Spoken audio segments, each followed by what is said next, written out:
largest and most prestigious ship, the RMS Titanic. The cost of the most expensive first-class parlor ticket was $4,350. That's around $70,000 in today's money. But barely 5 days after steaming away, the ship was swallowed by the Atlantic Ocean. So let's rewind and go back to what actually happened on that fateful night.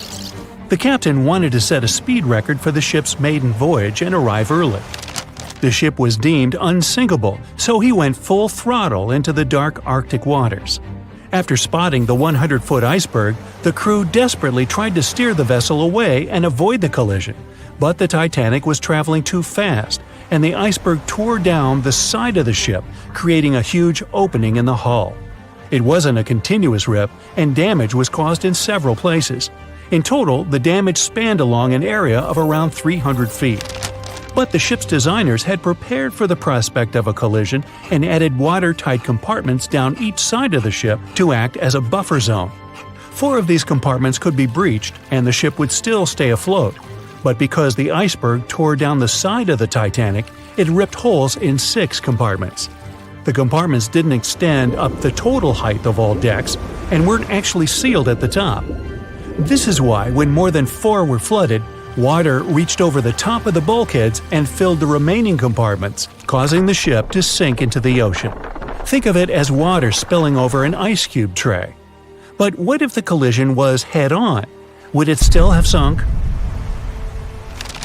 Ships are designed with potential crashes in mind, and most vessels have collision bulkheads in the bow. Most of all, it's like your car's bumper or crumple zone. It's a safety feature that can withstand a direct hit. The bow could have taken some of the impact, and some experts have suggested that if it hit head-on, only 2 to 4 of the watertight compartments would have been flooded. So, in theory, the Titanic might not have sunk, and it might have even been able to continue sailing to its final destination at a much slower speed. The force of impact would likely have been huge, though. But although passengers would have been injured by the force, they'd have been able to stay on the ship to wait to be rescued by other ships, rather than being forced into the icy waters of the Atlantic. Still, one of the Titanic's designers, Edward Wilding, suggested that the force of the impact might not have actually been that big. He told the British Inquiry that lots of people scarcely felt the collision, and he believed the ship would not have sunk if it did hit the iceberg head-on. The ship was also designed with remotely operated watertight doors between all compartments, so any floods could have been quickly sorted out. Because Titanic had 6 breaches from the side collision, and because it happened so quickly, sealing the doors wouldn't have made a difference, as it was essentially impossible to save it by that point.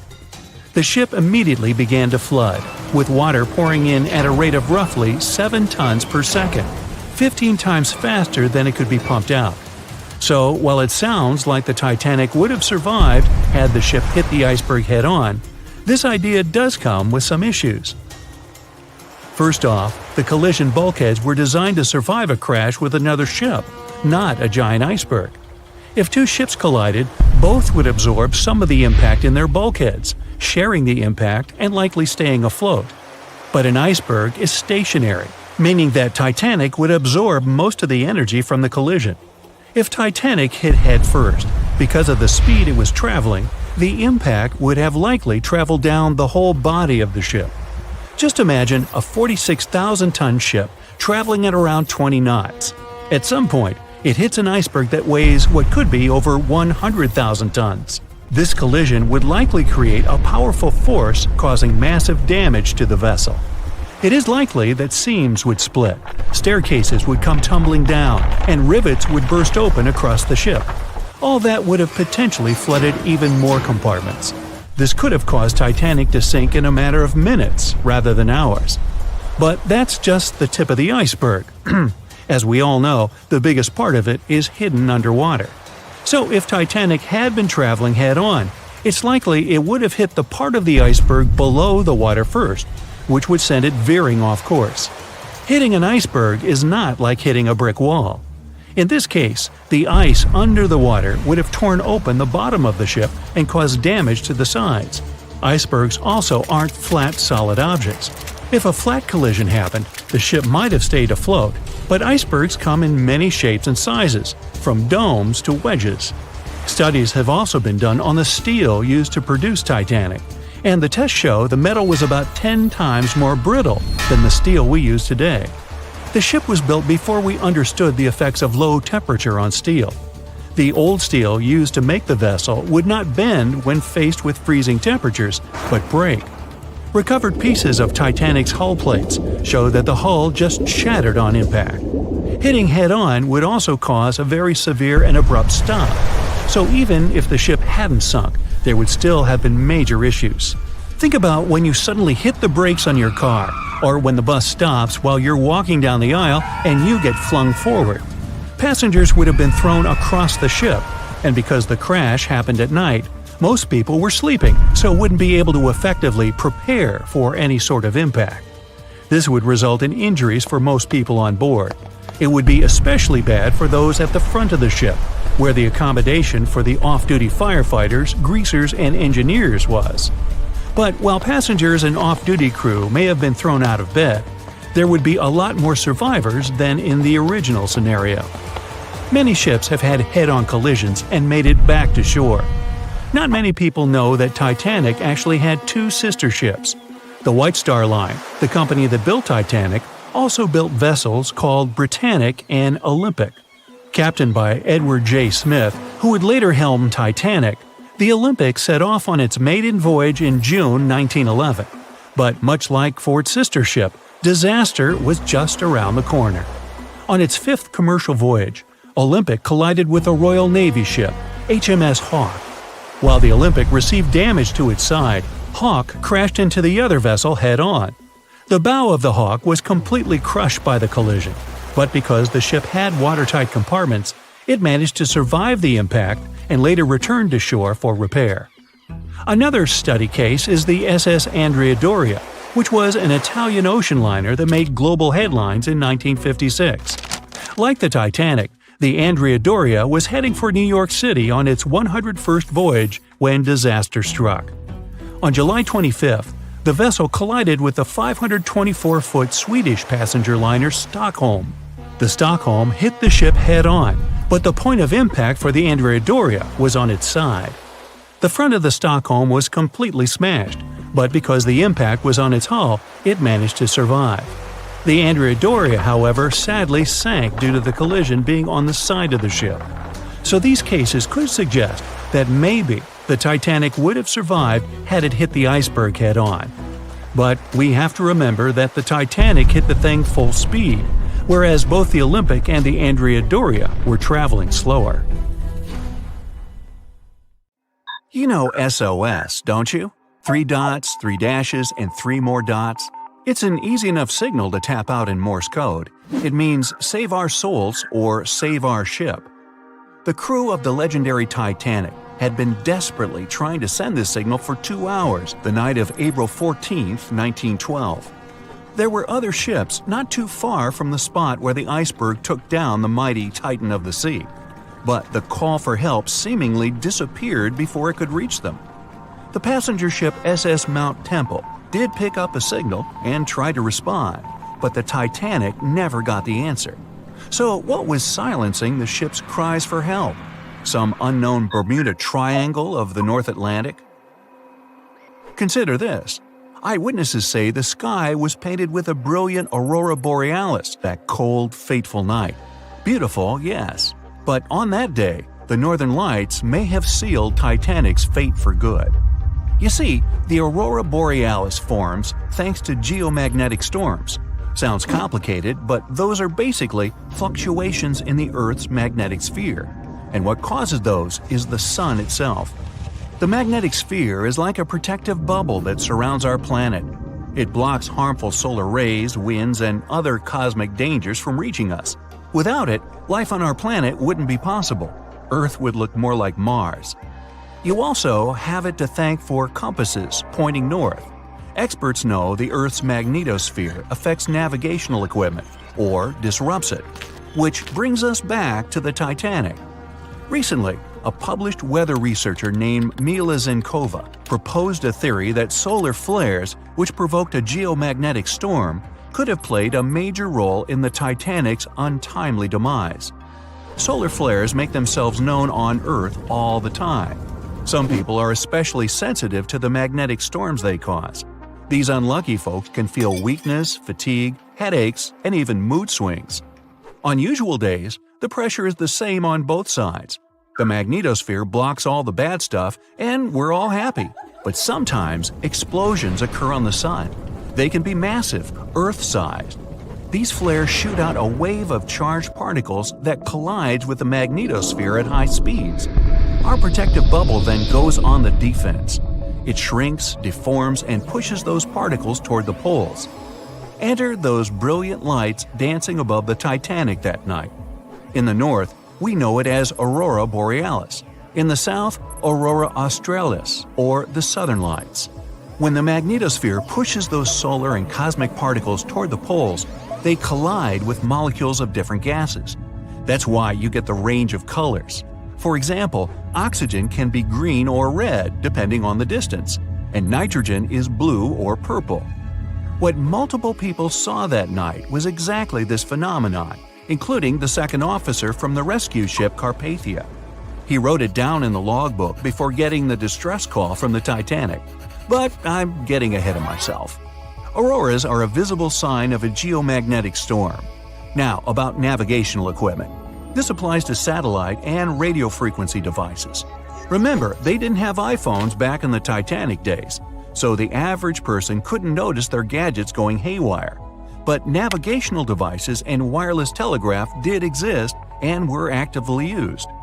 Rewind back to the Middle Ages, when sailors noticed that, on some days, compasses wigged out. The arrows spun in all directions, and people back then had no idea why. It wasn't until the 18th century when French scientists found out that such problematic days occur at the same time as black spots appearing on the sun. Solar flares. The mystery was solved. Now, the Titanic had the most advanced, well-known radio equipment at that time. They tested it thoroughly to make sure it worked for distances up to 2,000 miles away. Titanics passed them all. On April 10, 1912, the massive liner left Southampton and set off for New York. The very next day, the crew started getting the first reports of drifting icebergs and ice fields. They put dots on the map to mark the coordinates and let out a sigh of relief. All the troublesome spots were north of the Titanic's planned route. But after a couple of days, the warnings were moving farther and farther south, encroaching on the majestic ship. On April 14th, Captain Edward Smith decided to change course to the south in hopes of bypassing the ice. This ended up being a huge mistake. Enter the magnetic storm. If it was throwing the navigation equipment off, even by a tiny error of half a degree, the captain could have been mistakenly taking the ship right toward a cluster of icebergs. What's even worse, the radio operators ignored warnings coming from other ships. That, or they simply forgot to hand them over to the captain. As hired contractors from the radio company, they were more interested in transmitting paid telegrams from passengers on that luxurious liner. The radio transmitter kept going out of order that evening, probably because of all this private traffic.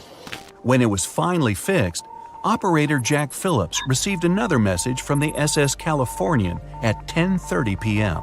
Their operator was trying to warn Phillips about the coordinates of drifting icebergs, but he paid them no attention.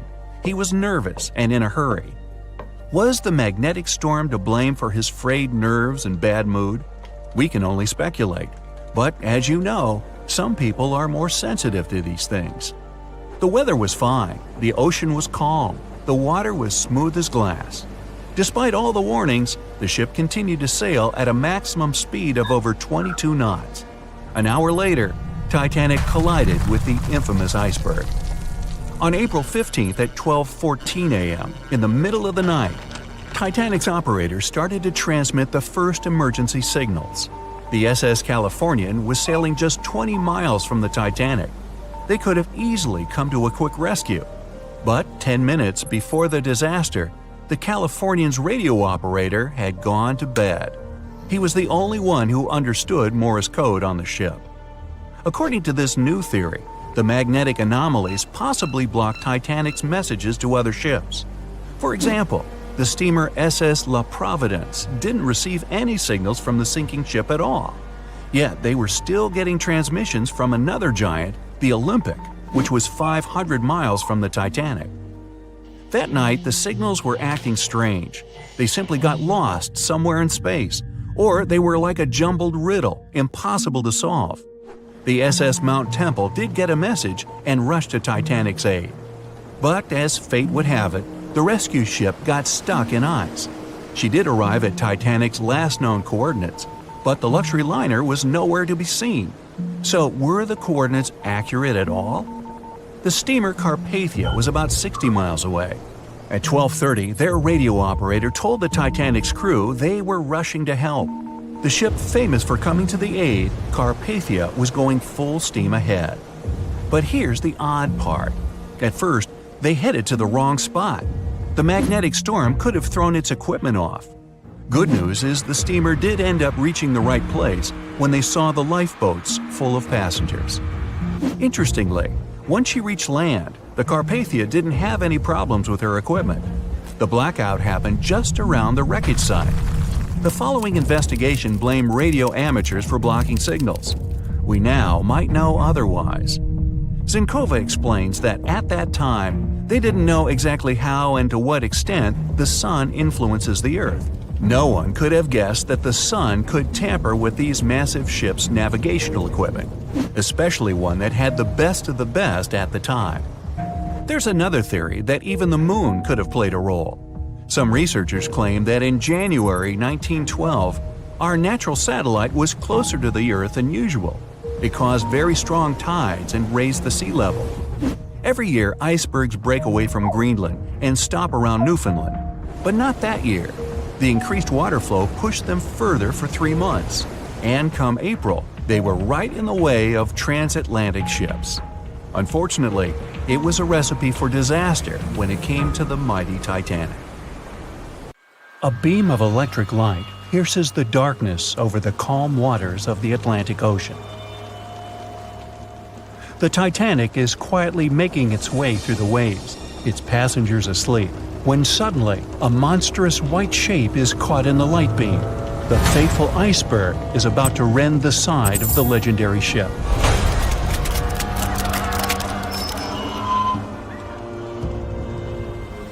April 14, 1912, only 2 days before someone will take a photo of a giant iceberg with a pretty unusual elliptical shape. It turns out that this iceberg most likely formed out of snow that fell 100,000 years ago. Researchers used computer modeling to figure out its origin. They used data from 1912 and added some new information about winds and ocean currents. They concluded that the iceberg was probably a part of a small cluster of glaciers in southwest Greenland. These days, it's possible to calculate the routes of such icebergs in any given year in the past. So the infamous chunk of ice was on its way from Greenland to an area further south from Cornwall. If the ship had passed through that region only 2 days later, the iceberg would have moved far away from the point where they met. At first, the weight of the most well-known iceberg in the world was 75 million tons. With time, it started to slowly melt away. And when it sank the Titanic, its weight was only 1.5 million tons. By the time of the collision, it had probably been melting for months, but it was still a true monster. When the Titanic sank, the iceberg was 400 feet long, and more than 100 feet of its surface was above the water.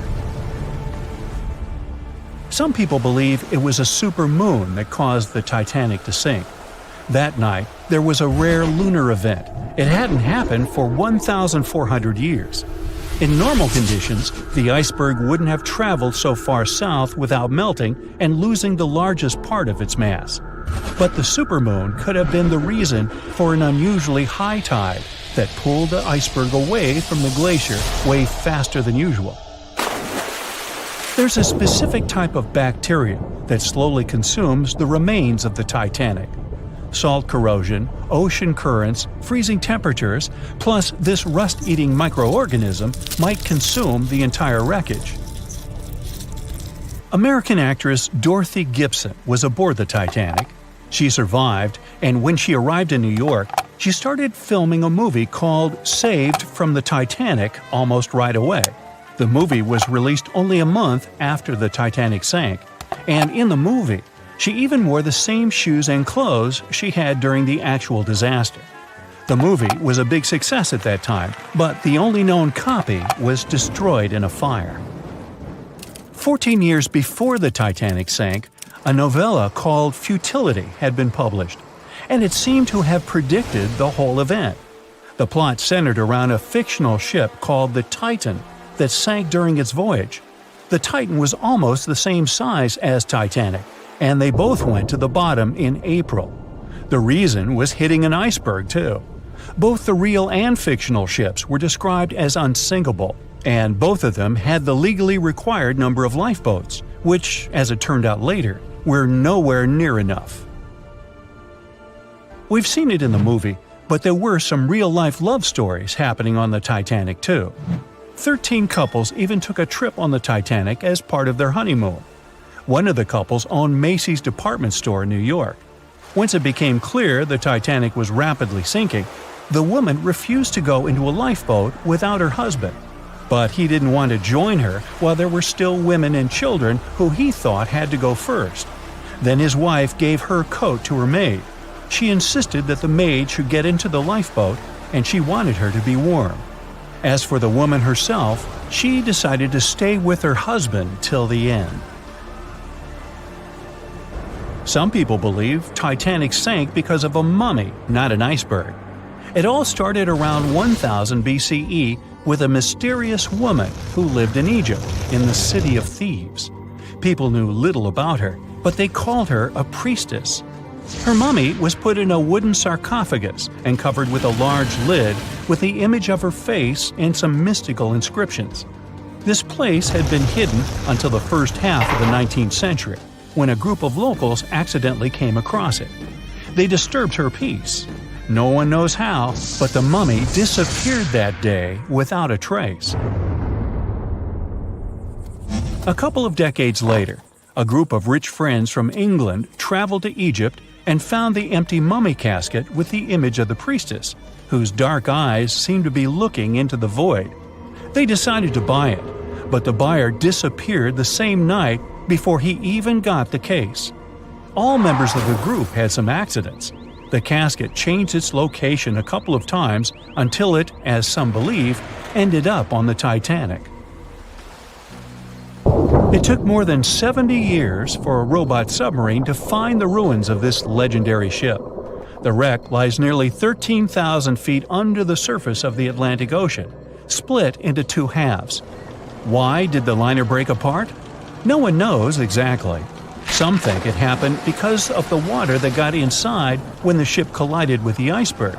The pressure was so powerful it separated two parts of the vessel, starting with the ship's bottom structure.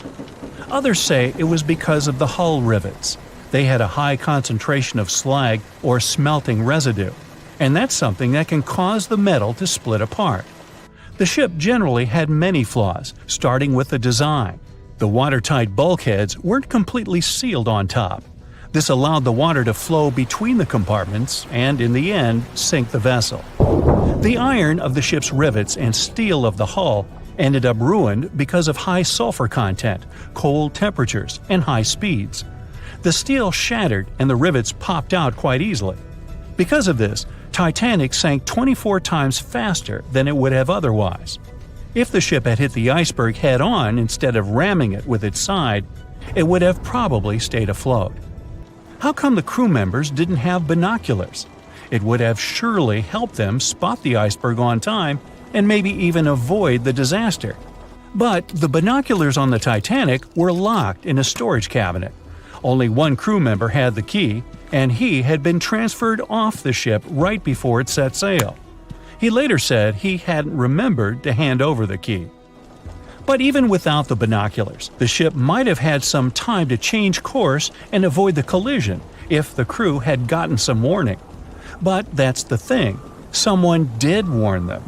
About an hour before the incident, a ship that was relatively close to Titanic, the SS Californian, sent a message to inform them it had stopped because of dense ice field. But the warning never got to the Titanic's captain. Some experts say it was because the radio operator didn't think it was that urgent. And later, the SS Californian said they didn't get a call for help from the Titanic because their radio operator was off duty.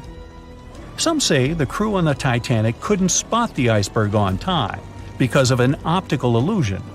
Atmospheric conditions that night probably caused super refraction, which could have camouflaged the berg. After all, no one actually saw the iceberg until it was too close to the ship to somehow avoid the crash. Not even a whole minute passed between the moment they saw the iceberg and the collision. It was only 37 seconds, and it took Titanic 2 hours and 40 minutes to disappear below the ocean's waves.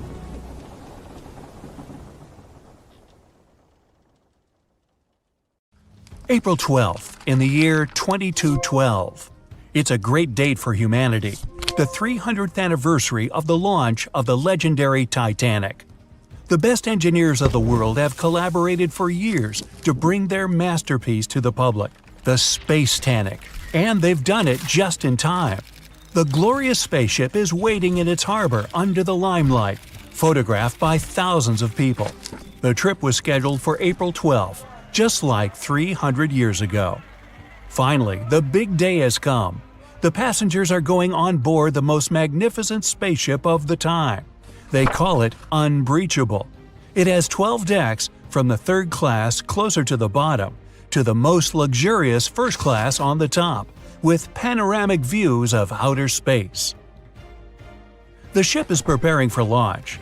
The engines are starting, the final countdown has begun, and the SpaceTanic is off into the sky. It quickly becomes no more than a speck in the big blue and then disappears. The first day of the flight goes perfectly. The ship leaves the Earth's atmosphere in less than an hour, and passengers enjoy the wonderful view outside. The blue and green planet on the backdrop of the black void of space. The ship slows down a bit as it moves into orbit. There are too many satellites and space debris circling around the Earth. The SpaceTanic has to go carefully and maneuver around the chunks of metal floating in zero-G. One of them heads straight towards the ship, but it turns on the side burners and moves out of the way just in time. The scrap floats by safely. Finally, the ship is out of the danger zone and into the big black. It turns on the back thrusters to accelerate and heads to the bright side of the moon. It's going to be the first destination of the sightseeing tour. The planet becomes gradually smaller behind, and about halfway to the natural satellite, people on board can marvel at the sight of the sun.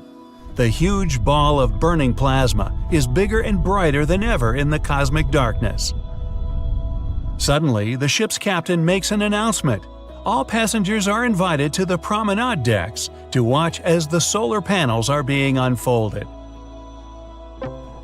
People go outside to goggle at the sight. The silver and black panels slowly emerge from their containment slots, and the SpaceTanic finally takes its real form. As the sun's energy begins to flow into the ship, the thrust engines turn to minimum. The spaceship is now in energy collecting mode. For the trip to Mars to take just a few days, it needs to make a transit jump. In another 5 hours, another announcement rings across the board. The ship is approaching the moon, and the passengers are invited to look at the satellite from up close. The SpaceTanic passes by at several thousand miles, and the moon looks huge. All the craters on the satellite, even the smallest ones, are clearly visible. The view is outstanding. The moon is left behind, and lights on the ship go dim. There's no natural change of day and night in space, so the crew monitors the time and imitates the shift. The next day promises nothing of interest, as there's going to be a long traverse between the moon and Mars. The passengers are wandering off to their cabins to sleep. The next 2 days go uneventful. On the decks, there are numerous types of entertainment for guests, from gyms and swimming pools to game rooms and dancing halls. People wander around the promenade decks, enjoying the serene views of space. Nothing bodes trouble. On the fourth day, the captain finally announces that the SpaceTanic is preparing for the transit jump in 30 minutes. When the time comes, the passengers only feel a slight tug as the huge vessel leaps through space-time, entering the vicinity of Mars. Many passengers go outside to look at the red planet, which is already visible in the dark abyss. The tour is entering its final stage, but the landing is only planned for late night. At 11 p.m., when most passengers were already in their beds, the SpaceTanic begins the final maneuvers. It has to make a little roundabout trip over Mars because the port is on the other side of the planet. The flight is nearing its end, only a couple of hours left before landing. The ship is in the orbit on the far side of Mars. Everything's quiet. Too quiet. All of a sudden, an enormous boom thrashes the whole SpaceTanic, throwing sleeping people out of their beds. Blinking emergency lights turn on. Everyone's confused, but no announcement comes from the captain. And only those who have been on the starboard side promenade deck notice the horrible detail. The right front wing has been torn off and is zooming past them towards the stern. Pressing their faces to the glass, straining to look at the hull, they see a huge gash near the nose of the ship.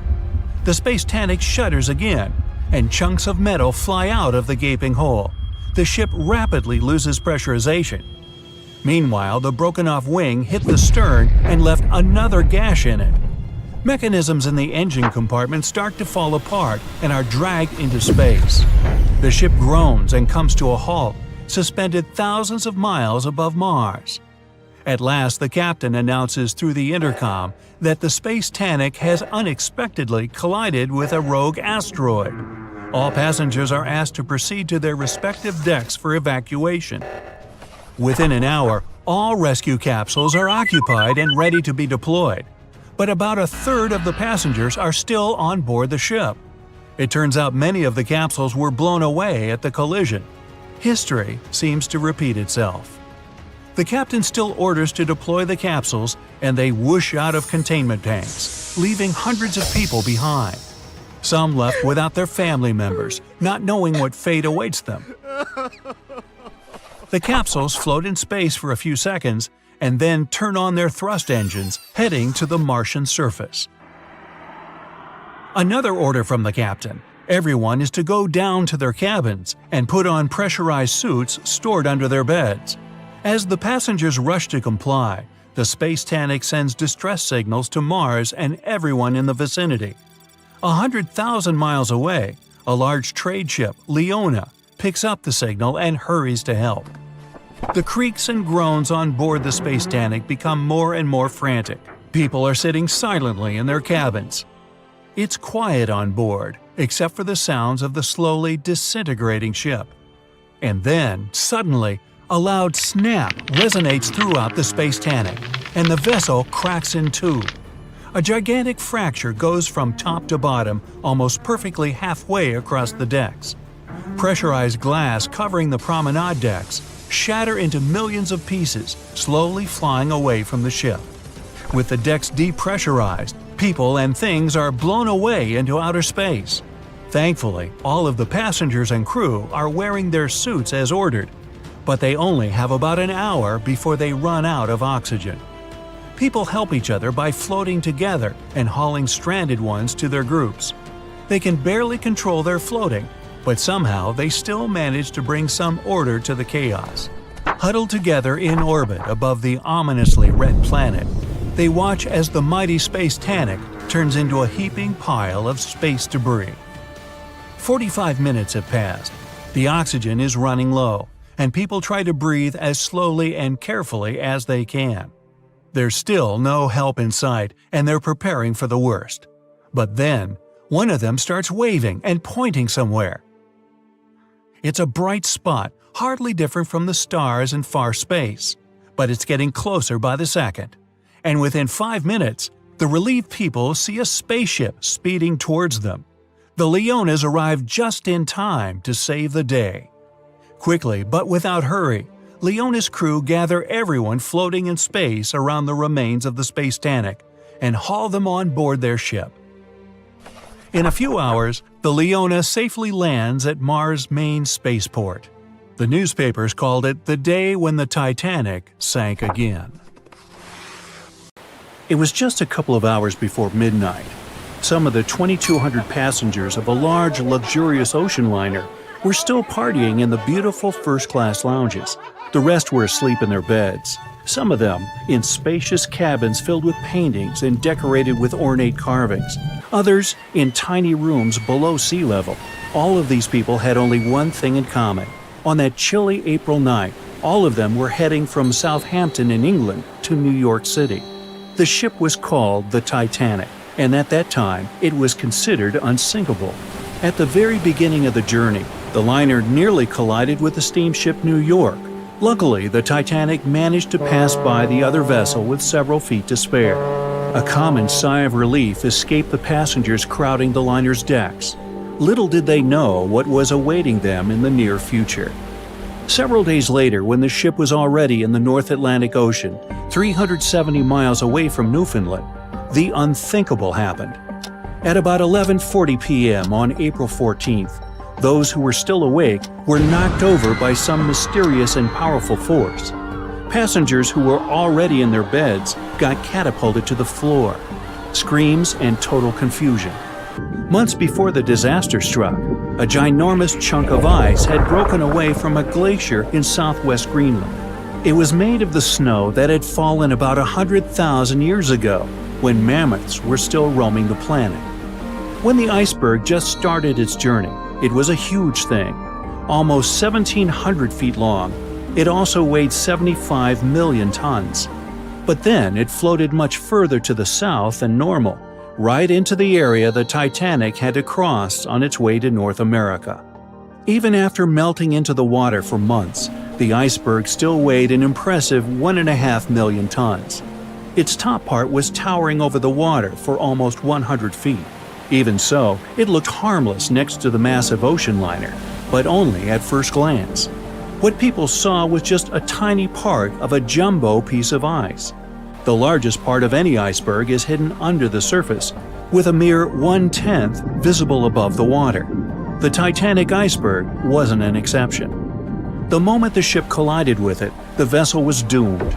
Unable to divert its course, it crashed into the ice, rupturing at least 5 of its hull compartments. They immediately started to fill with water, which then flooded each succeeding compartment. The front of the ship started to sink. This raised the back part almost vertically into the air, and then, with a deafening roar, the liner broke in half. The rest is history. But what if what we know about the disaster is not true? What if the ship hadn't been wrecked by an iceberg? What if it had been something more treacherous and way more alive that sank the Titanic? Far, far beneath the surface, in the ocean's dim, dark depths, a shadow lurks. Imagine an enormous creature, round, flat, and full of arms, or rather, powerful tentacles. It resembles a giant squid or octopus, but much, much bigger. Its descriptions go from as long as 10 ships to 1.5 miles long. Rumor has it unlucky sailors sometimes mistake the sea monster for an island, but instead of stepping on dry land, they're dragged down into the ocean.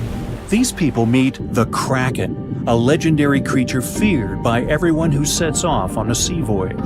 Usually, the Kraken haunts the seas off the coast of Norway through Iceland and all the way to Greenland.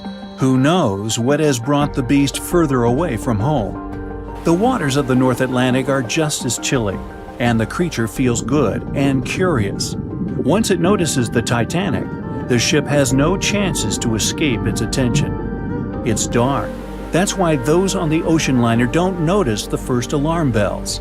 The water around the ship starts to bubble. If you strain your ears, you can hear bizarre gurgling sounds. If you strain your eyes, you can see thousands of fish and jellyfish rising to the surface. They feel something's up down below. But even if someone on the Titanic noticed this hectic activity, they wouldn't have time to get out of the way of the horrifying beast.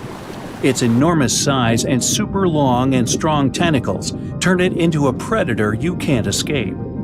A 9-year-old boy standing on the deck knows nothing about the sea monster. He's just watching countless small islands rising out of the sea, very, very slowly. The kid doesn't understand why, but all the blood in his body suddenly runs cold. Hundreds of tiny fish are leaping about in the pools between these sandbanks, but soon they roll off into the water over the sides of the ginormous something. Several sharp points appear above the surface. The intrigued boy thinks they look like horns. They keep growing, thicker and thicker, the higher they rise. Soon they're towering over the massive Titanic, dwarfing the ship. These horns are the Kraken's dreaded arms. The boy is paralyzed by fear, but then he spots the monster's eye. It's as big as an elephant. It makes the kid come to his senses and dash away, screaming like there's no tomorrow. The boy's shouting attracts people. They gather along the ship's side, trying to spot what scared the child so much. And then they see. First one, then more and more passengers and crew members lean over the railing to get a better look. They aren't being careless, they're just in shock. Indeed, it's hard to believe your eyes when they tell you a dreaded beast is about to attack the ship you're on. Plus, it's dark, and no one can see clearly what that huge shadow is. But the next several minutes prove it's not a mirage. All of a sudden, the creature rises one of its monstrous arms and stretches it toward the vessel. It might very well be longer than the liner's entire hull. Women start screaming and fainting. Men seem to be just as terrified. Those who have managed to keep their heads clear sweep up kids and run for shelter. That's when the first powerful hit shakes the vessel. The Kraken's had enough waiting. It's ready for action. Panic engulfs people on board the Titanic. Running around aimlessly and screaming, they create chaos that makes the beast even more interested. Normally, the monster just wants to be left alone. It rests deep down on the ocean floor, using its long tentacles to tether itself to the bottom and lazily hunt for food. It only rises to the surface when the weather's unusually warm, or when it gets disturbed. The Titanic is probably too massive and loud. It draws the creature out of its slumber. When the beast gets to the surface and sees a large, glistening boat, wow, the thing mesmerizes the creature. It holds out one of its tentacles to touch the unusual construction. The material is hard, and the beast wonders if the thing will break when squeezed. Without wasting much time, it wraps several arms around the ship and tries to squish it. Tiny creatures fussing around, falling overboard, and making annoying high-pitched noises start to irritate the Kraken. It's getting angry. Easing its grip, the monster circles the Titanic several times, getting ready for the next attack. This time, the strike is much stronger. It bends the metal and makes it brittle. One more movement of a deft tentacle, and the ship starts to fill with water. The Kraken retreats, as if to enjoy the results of its efforts. But then, it notices the ship trying to speed up in futile attempts to put some distance between itself and the monster. People on board the Titanic heave a sigh of relief. The beast is nowhere in sight. Little do they know that the Kraken never lets its toys get away. The ship is beginning to slow down. Its rear part is slowly lifting up, and the front is going down underwater. Passengers and crew members are falling over onto the decks. Most of them are too scared to make a sound. That's why everything's happening in almost complete eerie silence. Until the ship breaks into two parts under its own weight. The crash is so powerful that it scares away even the Kraken. Spooked, the beast dives back into the ocean, which creates a massive boiling whirlpool in that spot. The suction is dragging what's left of the Titanic to the depths of the ocean. The most tragic thing here, though, the Kraken isn't even interested in people on board the ship. This creature is content to munch on fish. It doesn't need bigger prey. It's the animal's curiosity that's now pulling the huge ship down to the bottom. Does the majestic liner have any hope? I think you know the answer. When the Titanic began its fateful voyage, it weighed about 52,000 tons. Now, how did they even get it into the water in the first place? Step 1. Find tons of soap and natural fat. Step 2. Dump it all over the ramp in front of the Titanic like a monster slip and slide. They even put grease all over the outside of the ship to make sure it didn't get scratched, dented, or even rip open. Just like that, the Titanic plopped softly into the water, and the workers and owners breathed a sigh of relief. At least that part went well. When they built the Aswan Dam in Egypt, they needed to clear out a huge area for the new artificial lake. Almost 100,000 people had to move out of their homes. That was the easy part. Engineers now had to try to move 2 huge ancient Egyptian temples, or they'd be lost underwater forever. The answer? Thousands of engineers and builders. The temples were built into a mountain, so first they had to detach it using bulldozers and jackhammers. Then they had to take it all apart like a humongous Lego project. Statues, roofs, walls, sculptures – pretty sweet Lego set. Then they cut the temples into bite-sized bits, over 1,000 of them. Each one weighed the same as 3 elephants. So where do they put it all back together? On the same mountain, just 200 feet higher. It took 5 years and about $300 million in today's money. I think even the pharaohs would have been impressed. Now, say you're thirsty, so you grab a glass of water. But where does that water come from? In Saudi Arabia, it comes from salt water. You just need to get the salt out, no biggie. That calls for an evaporator. Saudi Arabia's machine brings fresh water to 300,000 people. Not bad for so much desert. The evaporator weighs 5,000 tons, and it's pretty big, like 10 basketball courts big. They hired a special ship to bring it from Vietnam to Saudi Arabia, but even that was too small. After making the ship a little bigger and making a successful cross-continent journey, the evaporator finally touched down in the Middle East. Then it was easy. Just grab 30 tractor-trailers and pull. Pretty impressive, but the largest thing ever moved on Earth is way bigger. Enter the Norwegian Troll gas production platform. It weighs more than the Titanic and is way taller than the Empire State Building. But the engineers weren't scared, even though they had to drag the thing 120 miles from shore. They hooked up 10 powerful boats and pulled it along for a week. That thing cost $1 billion to make, so they had to be careful. The boats were actually pulling it in all directions to keep it steady, then slowly making their way out to sea.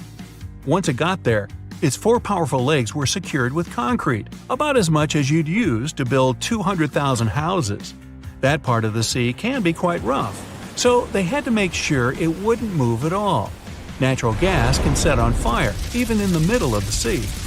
You gotta move out of town, but you're used to your house, your big kitchen, cozy fireplace. No problem. Take your home with you.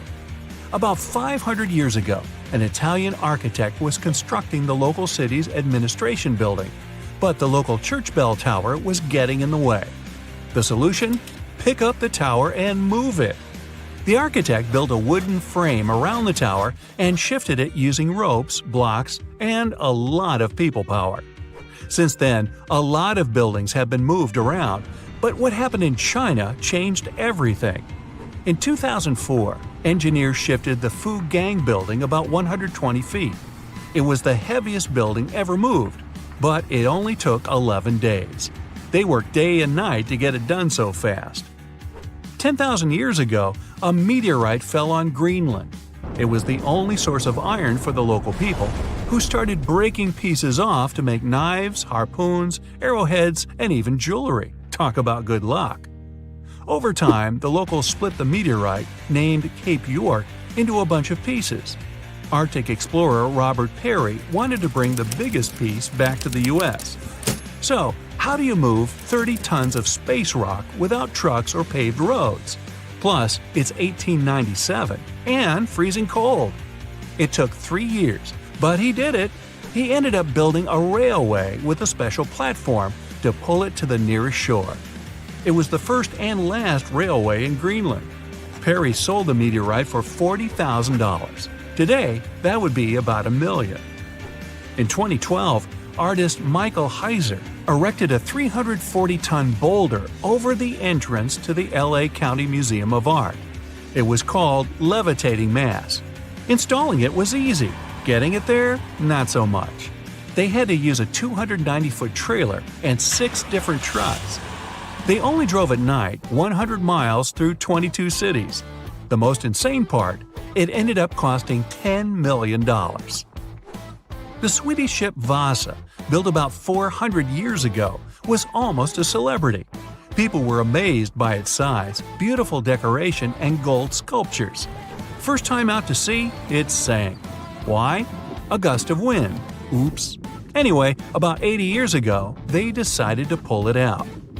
One plan was to fill it with ping pong balls and freeze it in a block of ice. But instead, they just tied some ropes around it and used 18 lifts to drag it along the seabed to a shallow area. From there, it was pretty easy to lift it out. It was mostly made of wood, not much metal. The ship survived quite well because of the cold seawater and even floated by itself. The shuttle Endeavour flew 25 missions into space, and in 2012, NASA decided it deserved a break. Its retirement home would be the California Science Center. The massive shuttle was loaded onto trailers and driven through LA at the amazing speed of 2 miles per hour. It was the first and probably last time that a spaceship would drive through a big city. They had to clear a pretty big path and ended up chopping down a lot of pesky things like lampposts, traffic lights, power lines, even over 400 trees. But don't worry, they raised a lot of money from the whole thing, enough to plant over 800 new trees. The Statue of Liberty wasn't built in the USA. It was built in France. After 9 years of hard work and a serious amount of copper and iron, she was ready to be given to the United States as a token of friendship. Sending it by mail would take way too much bubble wrap, so they decided to ship it instead. The statue was cut into 350 pieces, loaded into crates, and shipped over to New York. It took them 4 months to assemble all the pieces back together. Talk about Humpty Dumpty. Meet Bagger 288, a self-propelled excavator and the largest land transport on the planet. This beast can shift thousands of cars worth of dirt a day. It finished work in one quarry and had to move on to another. Taking it apart, shipping it, and putting it back together would have been ridiculous. So it just drove over there. It took 3 weeks and only moved at half a mile per hour. To stop it from wrecking everything it drove over, engineers walked ahead, planting grass and covering roads with gravel and dirt. Now, you're walking down the street in France, see a couple of cafes, maybe a nice bakery, and the world's largest gas turbine, named Harriet. Harriet's job? Keep the lights on in over 700,000 French homes. This mammoth turbine weighs as much as 2 jumbo jets and had to travel through France, Germany, Belgium, and the Netherlands. Hey, let's go Dutch! The Great Pyramid of Giza in Egypt is made up of more than 2 million huge blocks of stone. No trailers, no tractors, just some good old-fashioned muscle power. Each block weighs more than 2.5 tons. That's like 30 of me. These guys didn't even have strong metals like iron or steel. They mostly used pieces of wood and stone hammers. The Kraken is a colossal squid, a legendary sea monster, the biggest hunk of calamari you ever saw. And if this monster had existed, the world would have changed beyond recognition. The Kraken has powerful tentacles, solid muscles with suckers at the end. They're just impossible to escape. The Kraken can break a ship in half or just pull it down into the depths. But the worst thing about the Kraken is its size.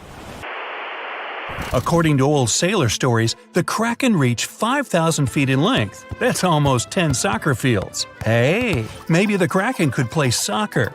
The Kraken legend said the monster was so giant that sailors mistook it for a small island. In past centuries, it would have been impossible to defeat such a beast. If the Kraken existed in reality, it might have had offspring. Yeah, in all the world's oceans, there would be giant monsters that could sink any ship. It's unlikely that the Kraken would have competitors in its habitat, so its population would grow strongly. Since the Kraken is enormous, it would need lots of food, so the population of other large sea animals would fall significantly. Blue whales, great white sharks, other giant squids, all the big sea creatures would be endangered. Many people are starving because of the reduction of large fish in the ocean. Urban economies that rely on fishing will be in decline. Prices for small fish around the world are getting more expensive because it's unsafe to fish. To defeat the Kraken, you need powerful weapons, but the monster is tough to catch. The Kraken belongs to the cephalopod genus. This species includes squid and octopus, some of the most intelligent creatures on the planet. The Kraken is a skilled hunter and will never fight in the open. So, what can you do? You can't track the Kraken because it approaches from the depths, not the surface. Though you may be able to tell that the monster is somewhere nearby if a lot of fish surface. When the Kraken swims, it scares all the fish in the vicinity. But it might already be too late. A huge tentacle emerges from the water, resembling a high tower. This tower falls on the deck of the ship, shattering it. The sailors scream and run. The Kraken lands a second blow, and the vessel is almost capsized. Next, the Kraken wraps its giant tentacles around the ship and pulls it to the bottom. Oh boy! What if the sailors manage to detach the ship from the tentacles of this monster? With the help of powerful weapons, the ship's crew strikes back. The Kraken retreats under the water. It's hurt, angry. It seems the battle is over, but here comes the worst. A whirlpool forms beside the ship.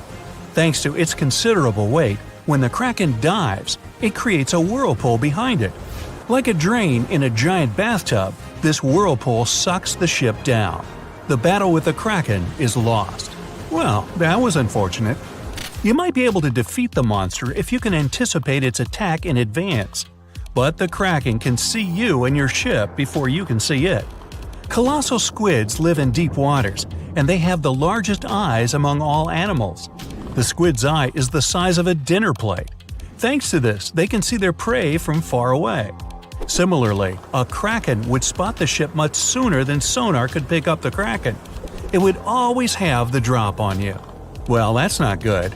Around the world, cargo transportation by ship is declining. Airlines provide the only safe connection between the continents.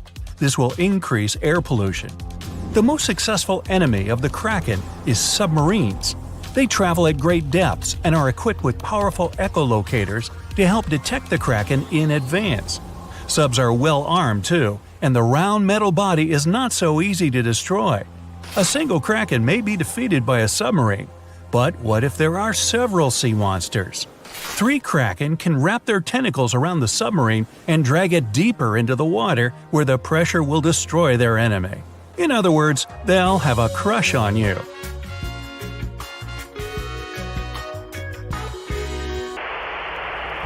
The existence of the Kraken will have dramatically changed the development of many countries.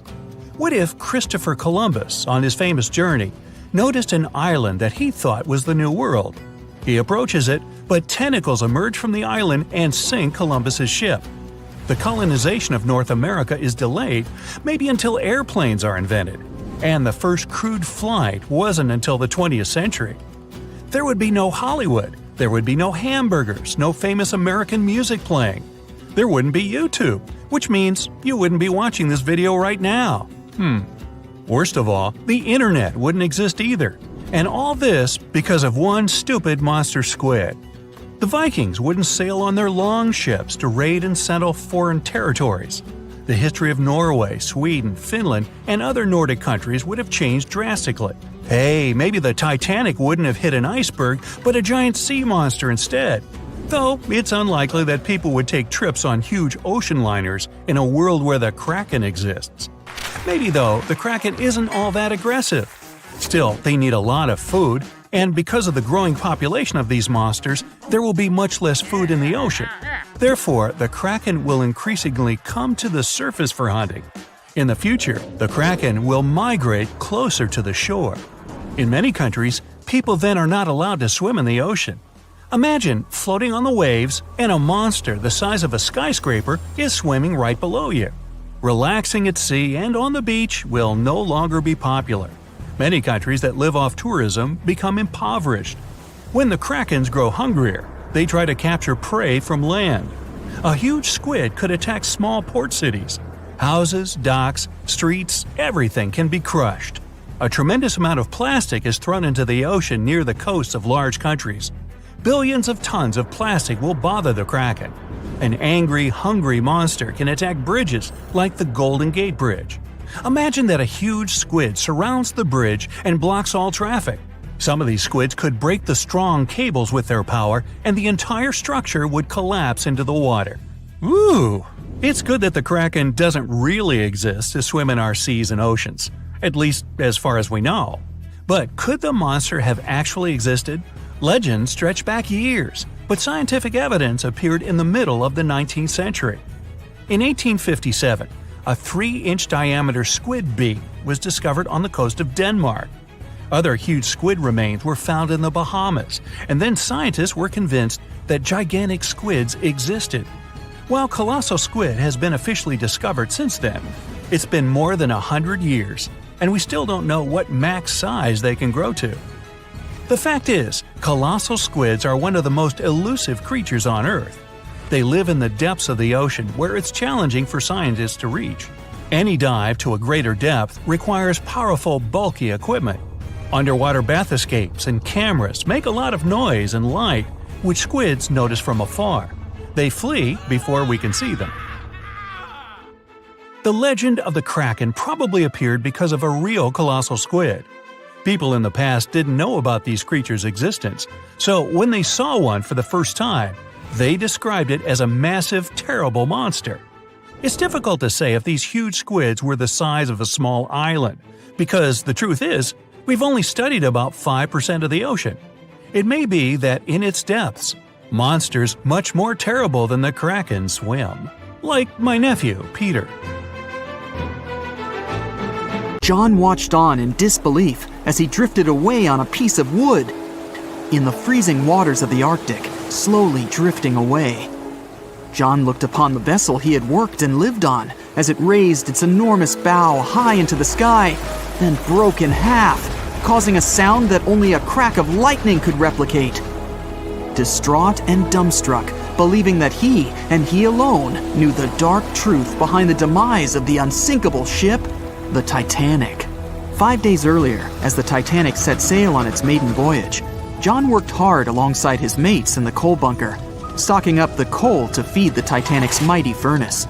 They had stocked and stored more than John had ever witnessed on any other ship he'd worked on. But this was the Titanic, the grandest ship to have ever sailed the seas. On the Titanic, there could never be too much coal. As they left Belfast and pushed toward Southampton, there was a large bang below decks that went unnoticed. The furnace was roaring and the turbines were spinning, pushing the Titanic forward at a quickened pace.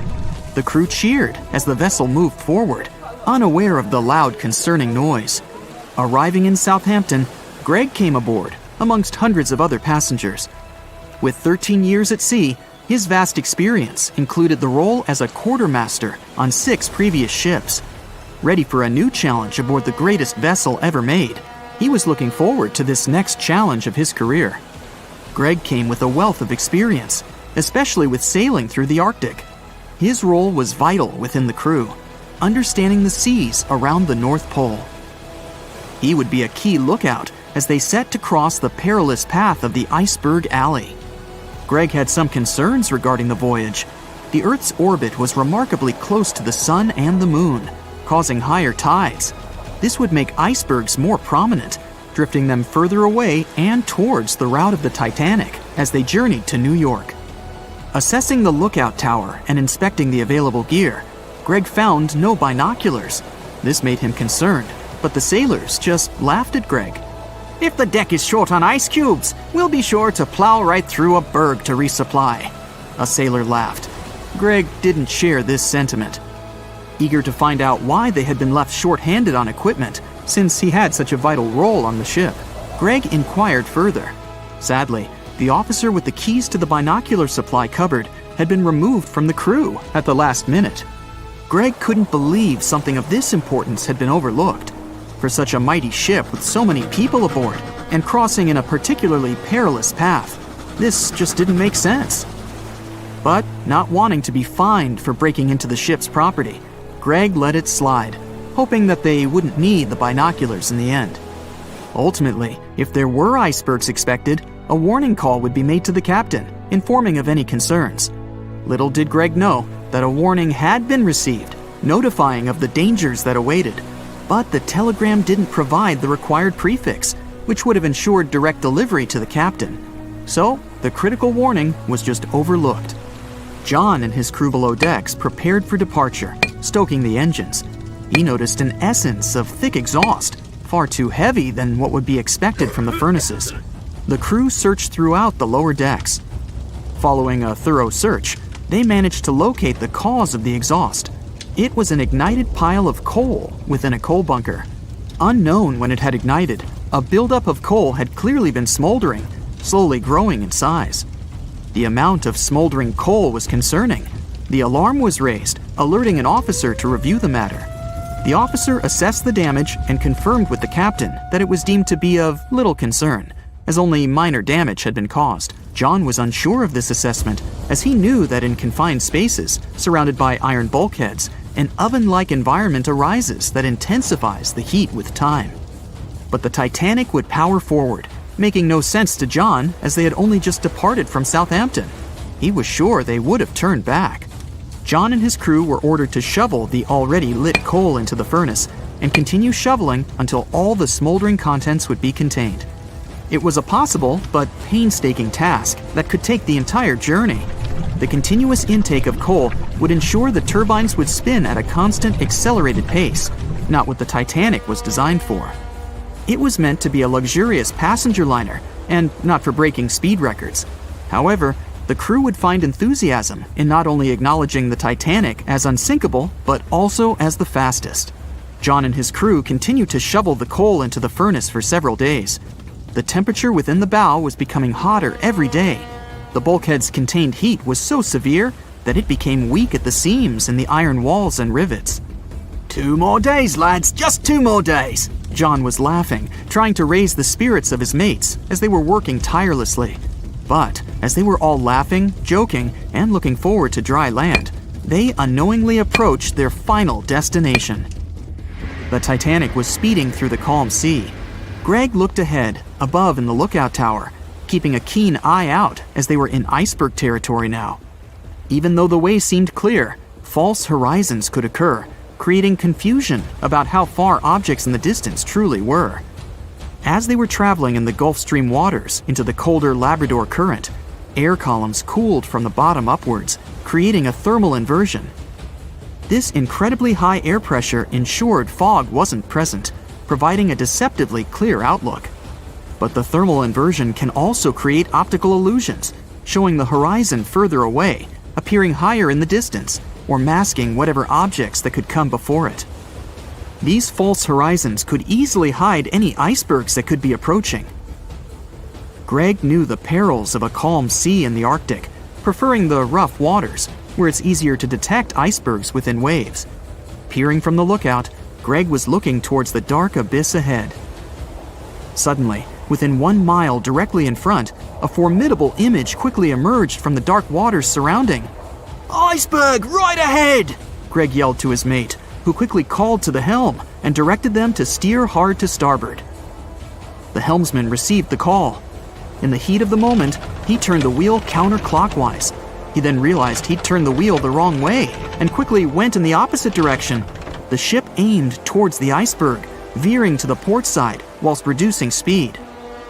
Although there was a delay in turning the wheel, since there was a short distance from the signal and the fast pace that they sailed at, it may not have made a difference. As they approached the iceberg, it appeared as though they'd miss it, but over 87% of an iceberg is underwater. And as they came along the side, the hidden ice underneath hit the port side bow, piercing the side of the hull with a 12-square-foot tear. The ship shook, with all aboard aware that something was amiss. Amongst the confusion and fear, they were oblivious of the damage. As they gathered their bearings, 6 out of 16 compartments were quickly filling up with seawater. The hull could only withstand 4 compartments filling before sinking. Time was ticking as the Titanic made its descent into the depths. The weakened bulkhead with heated steel pillars and rivets broke under the pressure and sudden change of temperature from the ice-cold water. The call was made to abandon the ship. Lifeboats were prepared to be released, while help signals were sent out to nearby ships. The radio operator was guiltily sitting, constantly calling out to a nearby ship that had been in contact with the Titanic recently. There was steady communication with this ship over the past few days, providing warnings of icebergs since the Titanic departed from Southampton. The final warning message received was just 1 hour ago.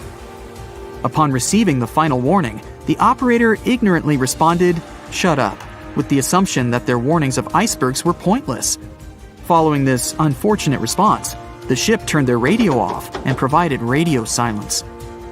The closest ship that was responding to their distress signals was 500 miles away, too far to provide any assistance in time. There were countless mistakes that caused the Titanic's watery end, whether they contributed directly or from sheer ignorance. The most tragic of them was the number of people aboard the ship, 2,224 of them. There were only enough lifeboats provided to rescue 1,178, barely half of the people. You sit up on the bed, put your feet down on the floor, and feel the cold water. You quickly run out of the cabin and find yourself in a long corridor. The water is knee-deep. People are putting on life jackets, running toward the stairs. You run after them and find yourself in chaos. Water is everywhere. A woman slips on the stairs and falls. You help her up. People from all sides are pushing you. Everyone is trying to climb the stairs. There's more water behind you. The cabin you've just left is completely flooded. A few more seconds and the water level will rise above your head. Fortunately, everyone manages to get out. The upper deck is breaking. The huge ship is tilted to the side. The sound of breaking wood, the grinding of iron, and the shouts of people mix with the music played on violins by several musicians. You head for the lifeboats and feel like you're climbing a mountain. There are no lifeboats available, but you find a life jacket. The entire bow of the ship has sunk under the water. You're at the very edge of the stern and decide to jump. You wait for the ship to sink deeper into the water so the distance between you and the ocean surface is reduced. You finally jump and find yourself in the icy water. It's 28 degrees Fahrenheit, not enough to freeze the ocean, but sufficient to turn a puddle on the road into ice. You're having a hard time breathing because of the cold. You watch as one of the most majestic, unsinkable ships in history sinks. In 1.5 hours, another liner will arrive and rescue all the survivors. But before that, you have to handle this situation somehow. 90 minutes to survive the night in the icy waters of the Atlantic Ocean, among chaos, screams, and despair. Only one thing can be even worse: sharks. Everyone knows the story of the Titanic. What if the survivors noticed shark fins among the wreckage? Theoretically, it could have happened. Scenario 1. The sounds of the crash and the vibrations in the water could attract great white sharks. They swim in the cold waters of the Atlantic Ocean, where the disaster occurred. They are some of the most dangerous predators on the planet. They're big, fast, strong, and their 300 serrated teeth are sharp as a blade, lined in several rows. And now, you see a few triangular fins sticking out of the water. They quickly circle you and the other people. You grab a floating wooden piece left from the ship to climb on it. The cold temperature shackles your movements and your hands slip. These sounds attract the sharks. One of the predators stops swimming around and is now heading straight for you. Fear makes your brain shut down and your instincts start working. You try your best to swim away from the shark as fast as possible. Of course, it's useless to run from a fast shark in the water, but you're still trying. 2 seconds pass, and you feel your heel hitting the shark's nose. The other foot goes into its toothy mouth. You scream, feel the sharp teeth on your leg, and shut your eyes, but nothing happens. After a second, the shark lets you go. Great whites rarely attack humans. If they bite, it's just because they want to test you. The thing is, the shark's favorite food is seal. After a light testing bite, the shark understands that you're not a seal. It simply loses interest in you. But if the shark is hungry, then it won't care what kind of animal you are. Those survivors who are safe in the boat have no reason to fear. The great white won't attack them. The predator can push the boat a little, but only to test it. If there's a fridge with steaks on board and someone decides to feed them to the sharks, then problems will begin. Several predators will push the boat until the steaks fall in the water. The shark is swimming away from you. Then, one of the lifeboats picks you up. You're safe. Soon, another liner will arrive, and you'll find yourself in a warm and cozy place. Scenario 2. If the water was warmer, Titanic survivors could encounter bull sharks. You jump into the water from the sinking ship. The water's not so cold. You can easily swim to the nearest floating door. But you notice a tall triangular fin with a dark tip on the top. Unlike the great whites, these sharks aren't fast. They seem lazy and slow, as if they aren't interested in you. But you still need to climb the door as quickly as possible. Bull sharks are some of the most aggressive in the world.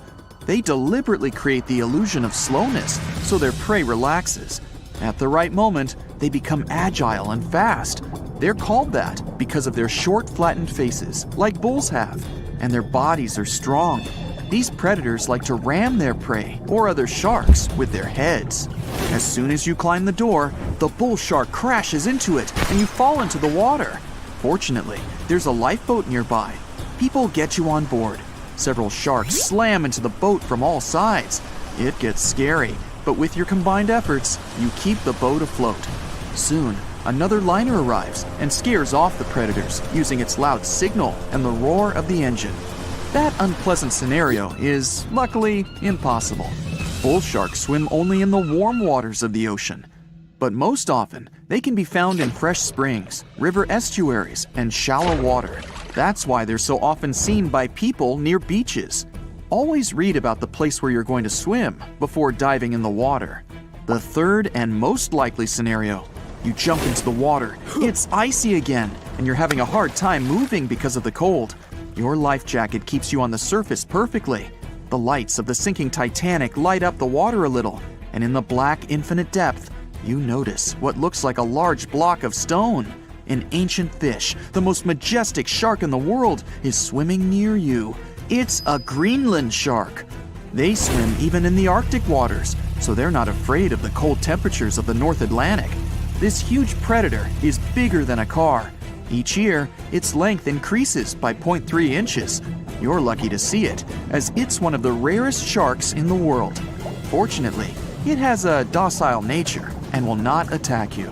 The entire kitchen of the Titanic may be floating in the water and attracting these sharks. They're slow, peaceful, and old. The age of the Greenland shark can reach 400 years. This shark is considered adult 150 years after birth. The one you're currently looking at in 1912 may have witnessed the golden age of pirates with sabers, parrots, and eye patches. Arr! And it's quite possible that the same shark that saw the Titanic disaster is still alive in 2021 and slowly wandering the cold waters of the Atlantic Ocean. In all these scenarios, you manage to escape. But if a shark attacks you in the water and there's no boat nearby, then you still have a chance to survive anyway. The main thing is not to panic. Don't splash or make sudden movements so as not to excite the shark.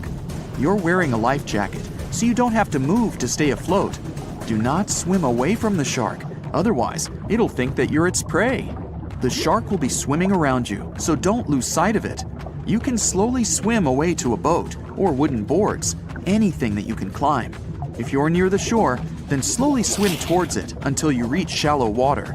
After that, you need to quickly run away. But be careful, the shark can even get you out there, so keep your eyes on it at all times. If the shark still attacks you, then you will have to fight for your life. Weak points of the shark are its eyes and gills. Aim for them with your fists and feet. On the night of April 14th to 15th, 1912, the most modern and unsinkable ship collided with an iceberg and sunk. And it was incredibly scary. Just imagine a huge cruise ship, several times the size of the Statue of Liberty, crashing into a massive chunk of ice and sinking. It's dark and cold. All you can hear is the rumbling and grinding of breaking metal and wood. All that surrounds you is the icy waters of the endless Atlantic Ocean. There's almost no connection with the outside world. There are no phones or internet.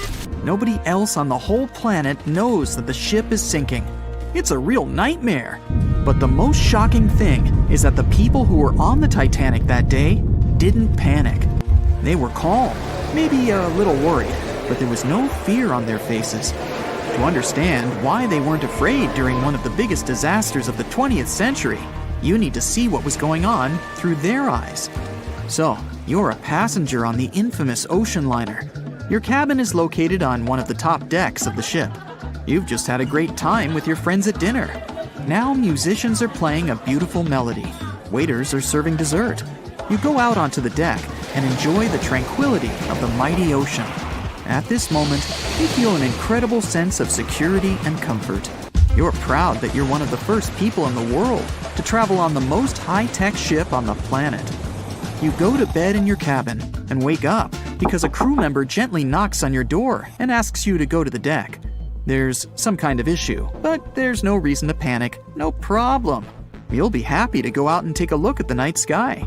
The moment when the ship collided with the iceberg felt like nothing more than a slight push, and some passengers didn't even hear it. They realized that something was wrong only when stewards knocked on their doors and asked them to go outside. You're on the deck. There are already a lot of people here.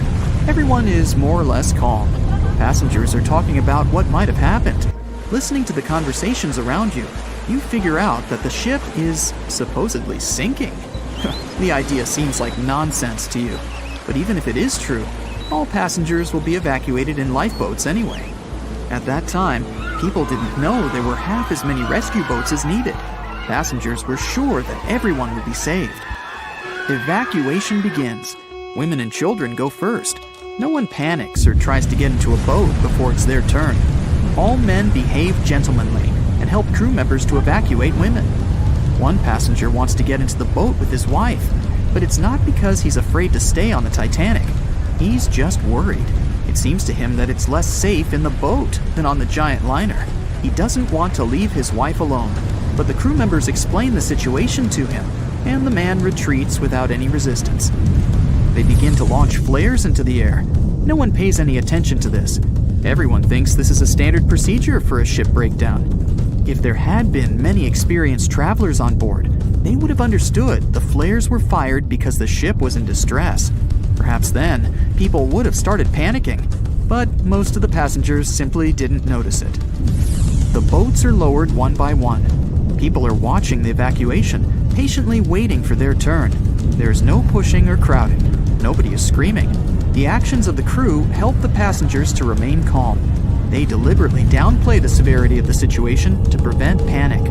Someone says the boats are launched simply as a precaution. Also, the crew members claim that a rescue ship is heading for the Titanic and is just a few miles away.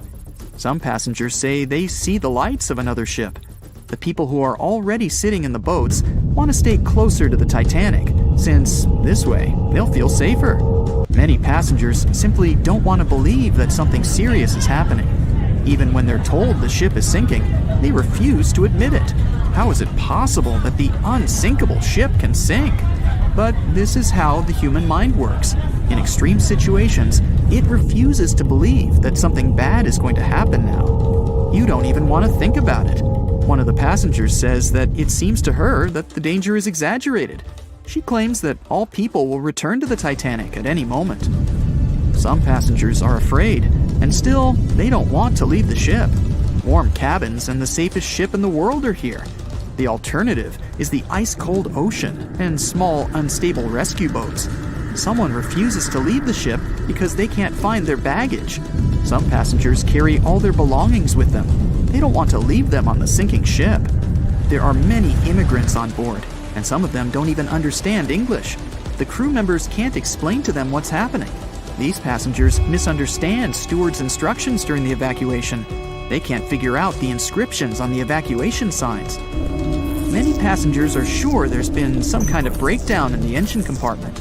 The problem will be solved soon, and the Titanic will continue its journey. People only start to realize that the ship is going down when it begins tilting forward, and its rear part starts rising above the water. That's when those around you start panicking. Some jump into the water, Others climb into the lifeboats without waiting in line. But in general, there's no chaos and hysteria. And this is despite the fact that there are about 1,500 people on the ship. Scientists claim that some of them never even left their cabins. Those people refused to leave their stuff behind and didn't believe that something serious had happened. During the evacuation, the orchestra is playing. This helps people to keep their cool. They hear music, and it seems to them that everything will be fine. The music keeps playing on the Titanic almost until the very end. At about 2:05 a.m., the crew lowers the last boat with passengers. 15 minutes later, the ship goes underwater. Even after the tragedy, the surviving passengers can't really understand what's happened to them. They remember boarding the boats and moving away from the huge vessel, and they won't forget seeing it go under the water. But even after a while, they still can't realize what a terrible catastrophe they've just experienced. Sometime later, people began to write books about those fateful events. They made documentaries and feature films. The news about the Titanic was in every newspaper. It spread all over the world. In any description of that day, the tragedy looks like a terrible disaster. But those who were there admit they didn't feel all-consuming dread. They just couldn't believe what was happening that day.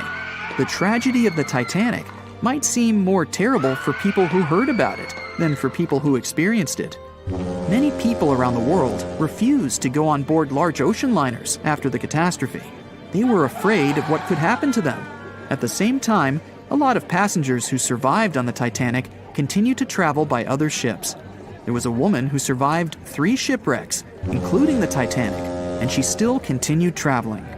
And what if people tried to raise the Titanic from the sea floor? This happened many years after the shipwreck. Then, the $5 million operation failed. Nylon slings were attached to a large part of the sunken ship. The other ends of the slings were connected to diesel engines. For the entire operation, a mini-submarine was used. A piece of the Titanic, weighing 21 tons, was being pulled up when one of the slings tore. And then, one by one, the other cables began to snap too. The huge piece of the ship fell back to the seafloor. By that time, the participants of the rescue operation had run out of food supplies. And since the nearest shore was quite far away, they decided not to give it another try. At 11:40 p.m., the Titanic made contact with an iceberg in the North Atlantic Ocean. Many artifacts were found and restored, like parts of the ship, jewelry, and dining plates, to name a few. It took approximately 3 hours for the ship to be completely submerged in the remote icy water. The night was cold and very much alive. The orchestra was playing music as they enchanted the guests on board. Everyone was excited to arrive in America. It was still considered an amazing feat for a ship to cross the Atlantic back in 1912. But as the day went ahead, there was an atmosphere of impending doom for the captain and his crew. No one else felt it though. It seemed to them nothing could possibly go wrong, and this would just be another regular night. To them, the Titanic was unsinkable. The last thing on your mind when thinking about the Titanic is the mail crew. Yes, there were mailmen on board delivering mail to America. It may seem like a pretty mundane occupation, but there was a very tough test to pass in order to be accepted on board. And only a few top candidates would qualify, and those few would get shortlisted and accepted. John Starr March, an American, was one of these mailmen earning between $1,000 to $1,500 a year working on the Titanic. Back in 1912, this was considered to be a lot of money. They were not officially part of the ship's crew, since the mail crew was placed near the third-class quarters. But given their influence and resistance, they were eventually moved and given a private dining area. March got this job since he needed the money to support his family. He found a perfect way to earn some big bucks, working on a large ship traveling across the ocean. He was 51 at the time and came from New Jersey. Sadly, he was on board when the ship sank and didn't make it. But they recovered a pocket watch that gives us a little insight into what happened that fateful evening. It's a gold case engraved with filigree and had a caption saying it was made by the Elgin National Watch Company. On the surface, You'd think this would just make a pretty cool antique sitting over the fireplace, but there are some unusual details about it.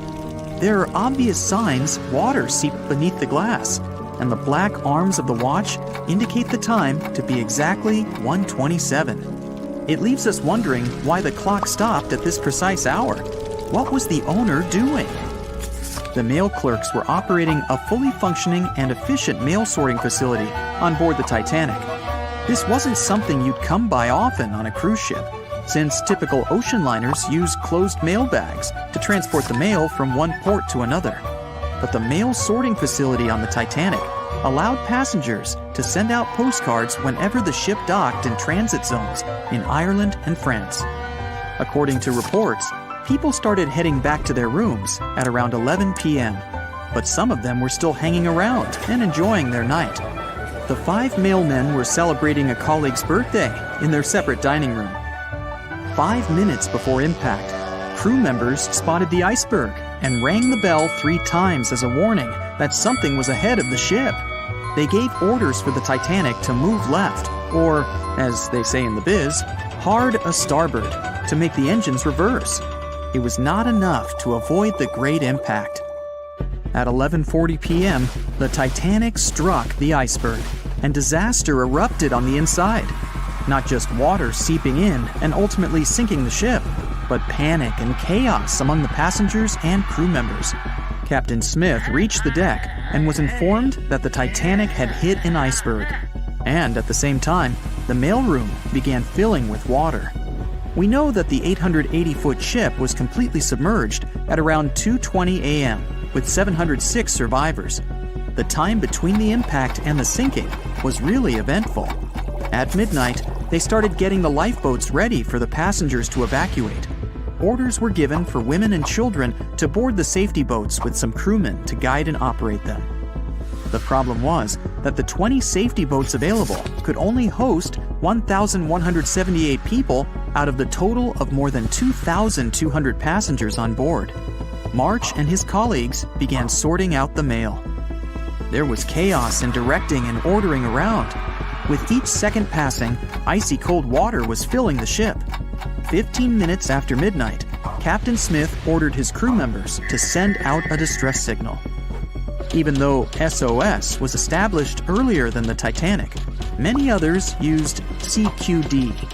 The CQ stands for General Call, and the D is Distress. The Frankfurt was too far away to help, even though it was one of the first to respond. Even the Titanic's sister ship, the Olympic, responded, but it also was too far away. At 12:20 a.m., the Carpathia received the urgent message and redirected from its original course to help them out, even though they were 58 nautical miles away. Although this was some relieving news, the water kept seeping in at an alarming rate. It wasn't easy to keep everyone calm, knowing that the ship could be underwater in a matter of hours. At this point, many passengers were already on board the safety boats, waiting to descend into the water. The musicians on board began playing music for the ones still waiting.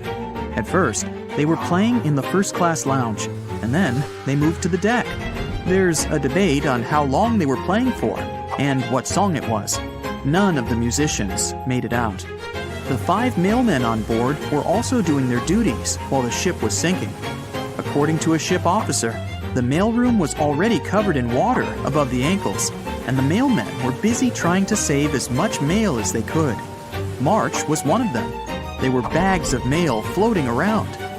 They started with the registered mail. Witnesses of the Titanic sinking reported the mailmen were putting bags of mail on the deck to keep them from getting wet until help arrived. They also mentioned bags of mail were floating about in the freezing water. It wasn't until 12:45 a.m. when lifeboat number 7 on the left side of the ship was lowered onto the water. Even though it had room for roughly 65 people, only 27 people were inside. Many of the safety boats carried fewer passengers than their maximum capacity allowed. The crew were worried that the boats would capsize if so many people were on them. Some reports suggest that some people even refused to board the safety ships, sticking with the claim that the Titanic was unsinkable. At the same time, They fired up one of the 8 distress rockets in the air, but it didn't get them any help. At 12:55 a.m., the second and third safety boats were descended to the waters with 2 male passengers jumping on board. 5 minutes later, another safety boat was lowered with around 39 people. At this point, water entered the base of the grand staircase. In the next 20 minutes, more safety boats were lowered, most of them underloaded. Still no help. The Carpathia was still on the way. Panic was growing, and tensions were rising. There was a lot of anger for people being left behind. At around 1:30 a.m., things were getting out of control. The organized boarding of passengers to the safety boats stopped.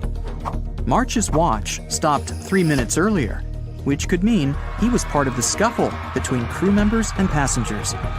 It took 3 hours for the Carpathia to arrive. March wasn't among the survivors. His watch proved to be one of the essential findings lost in the wreckage of the Titanic. It was eventually returned to March's 2 daughters, and now it's in one of the collections of the National Postal Museum. March was a man who did what he had to do in the worst circumstances. Time was a precious commodity for the people on board the ship, and this watch proved valuable to learn more about the tragic yet inspiring stories of the Titanic. It seems like we all cried watching the heartbreaking goodbye of Jack and Rose from the Titanic. Oops, spoiler, sorry. But the real-life stories from the sinking of the famous ship were no less touching. Joseph LaRoche was born in 1886 in Haiti to a wealthy family. He was growing up without a dad, but his mother was a self-made woman and a respected merchant. His uncle was the head of his country. Joseph was fluent in French, Creole, and English. At the age of 15, Joseph realized he wanted to become an engineer. There were no engineering schools in Haiti, so he moved to France to get his education. The journey took him a whopping 83 days. Still, in his student years, Joseph met Juliet in a suburb of Paris through a mentor. They soon became friends, and then it grew into something bigger. The couple decided to get married. There was only one problem. Joseph couldn't find a well-paid qualified job even after completing his studies because of racial discrimination. The intelligent young man realized he could do better. Plus, he needed to provide for his growing family. His 3rd kid was on the way. His uncle back in Haiti promised he'd help Joseph secure a job as a mathematics professor. His mother was overjoyed that her son and his family would be living in Haiti. She bought them first-class tickets for the French liner La France as a reunion gift. But that liner had really weird rules separating parents from their offspring for meals. The LaRoches didn't want to leave their youngsters and make them feel sad on a trip across the ocean. So they decided to trade their first-class tickets for La France for second-class tickets for RMS Titanic's maiden voyage. The Titanic was all the hype, and it didn't separate families, so it looked like a great deal. They planned to change for another ship in New York that would take them straight to their final destination in Haiti. The family boarded the Titanic on April 10, 1912, at Cherbourg. They had 3 days to enjoy the luxurious staterooms, a dining salon, a library, and 3 outdoor promenade decks available to second-class passengers. Juliet sent a letter to her father from Titanic's final stop in Queenston, Ireland. She told him they were more than happy with the accommodation. They had 2 bunks in their cabin and a couch that converted into a bed for their youngest family members. The family made friends with some nice co-passengers with whom they had traveled together from Paris.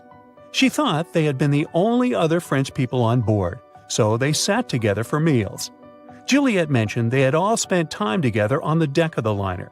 She also wrote the people on board were friendly, although some sources say the family had gone through quite a lot of mean stares, gossip, and remarks. On the night of April 14th, their exciting journey came to an abrupt end. Even though Titanic's wireless operators had received warnings about drifting ice from nearby ships, the liner continued to plow ahead at full throttle. It was around 11:40 p.m. when Titanic's hull collided with the Iceberg around 370 miles off the coast of Newfoundland. The practically unsinkable ship was severely under-equipped with lifeboats, enough for only about half of its 2,200 passengers. The nearest rescue ship, the Carpathia, was too far away to help. A steward woke up the LaRoche family and took them to the lifeboats, as Juliet remembered later. She couldn't speak any English, so everything that was going on seemed even scarier to her. A little after midnight, the crew received the order to give priority to women and children when boarding the lifeboats. Juliet later remembered a terrible panic had begun, as people had been pushing each other to get to the desired seat. At some point, she felt they had pulled away her older daughter and thrown her into the abyss. A moment later, she had joined her Simone in the same emptiness.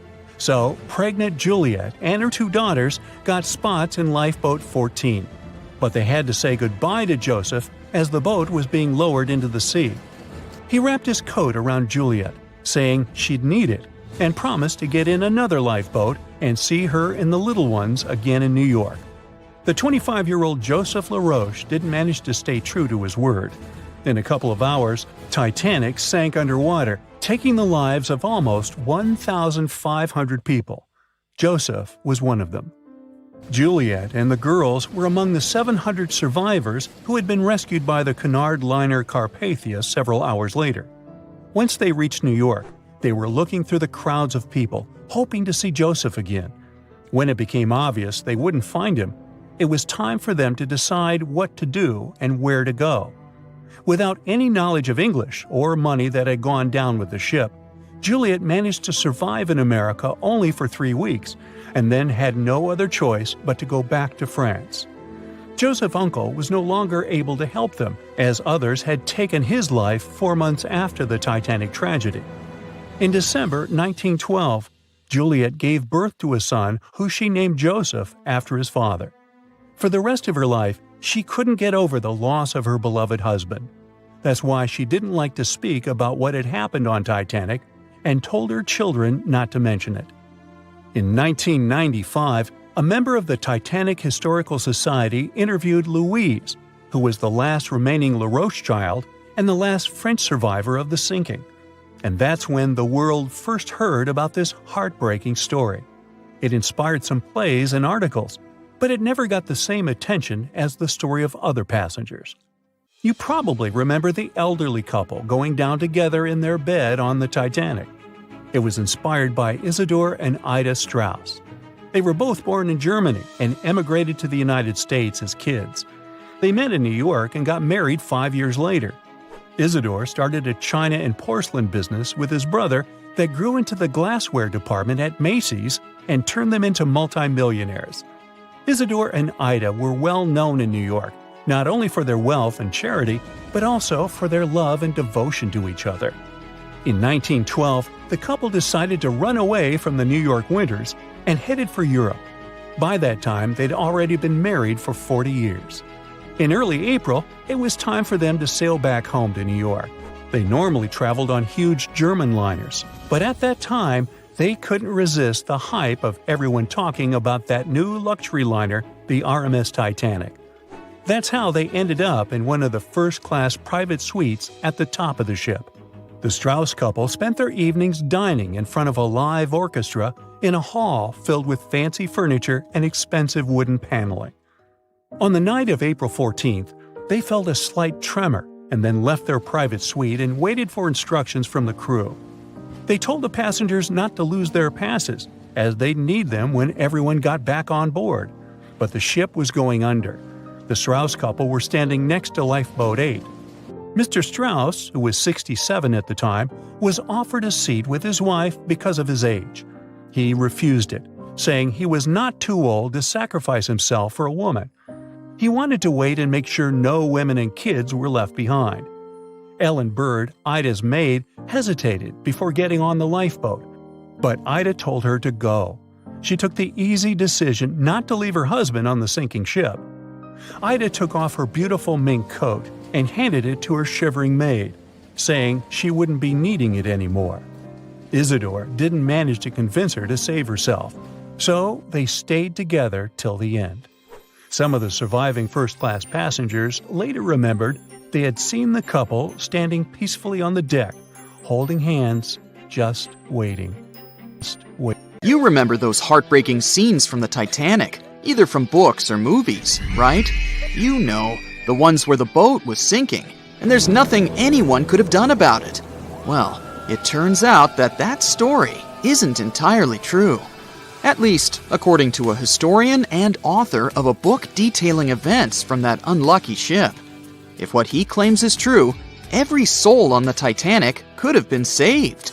He wrote that the SS Californian and the SS Mount Temple were close enough to technically see the Titanic go down into the ocean, but they failed to act because they were afraid, or because they too had no idea what they were doing. Nobody thought the Titanic could ever sink back then, and it had everything you could imagine, from luxury lounges to a Turkish bath and even a squash court. But as it was racing through the ocean, ready to break the Atlantic crossing record, it hit an iceberg, and everything went downhill from there. A lot of ships wanted to help the sinking vessel and shifted their direction toward the Titanic after hearing the distress calls, but the two closest ships held back. The SS Mount Temple, for starters, was really close. It was a mere 50 miles away and could have reached the Titanic in just a couple of hours, potentially saving every passenger. However, its captain believed such a journey would be too risky. I mean, it did involve icebergs, right? There's nothing we can do about it these days, but we can use our imagination and at least save the day theoretically. Your average Joe might have had a difficult time helping people out on the Titanic, but what if we could ask for the help of superheroes? Well, for starters, it would be useful to have someone with time-traveling skills, right? They could go back in time and alert the crew that an iceberg is pretty close, and they should move the ship away from its path as soon as possible. Or, even better, go even further back in time and alert the captain of the ship not to proceed with the journey to begin with. Let me tell you, there were a lot of things that could have been done better with the Titanic. First of all, the crew had no access to binoculars. If they could have had this crucial piece of equipment, they might have spotted the iceberg in due course, at least limiting the damage or avoiding the collision altogether. And don't get me started on the lifeboats. Because they wanted the ship to look as luxurious as possible, there was little space left for those much-needed lifeboats that could have saved so many lives. Although there were 2,200 people on board, the lifeboats could only save 1,200 people. What about flight? Would a flying superhero have been able to help avoid this tragedy? I bet it would have.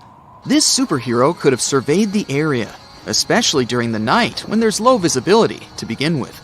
More so, the hero might have helped with alerting nearby ships faster that something went wrong with the Titanic, and that help is needed to make sure no one gets hurt.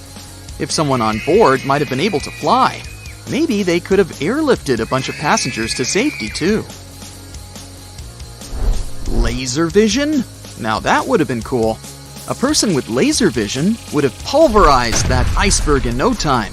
Instead of shivering in the dark that fateful night in April 1912, people would have enjoyed a nice, chilled drink on the deck the next morning, courtesy of some harmless leftover ice still hanging around on the ship. Okay, maybe this person with laser vision wouldn't have been powerful enough to split the iceberg in half so that the Titanic could pass safely. Well, they could have at least helped open the locked room containing the binoculars, that's for sure. Someone with superhuman strength. Yeah, that might have surely helped too.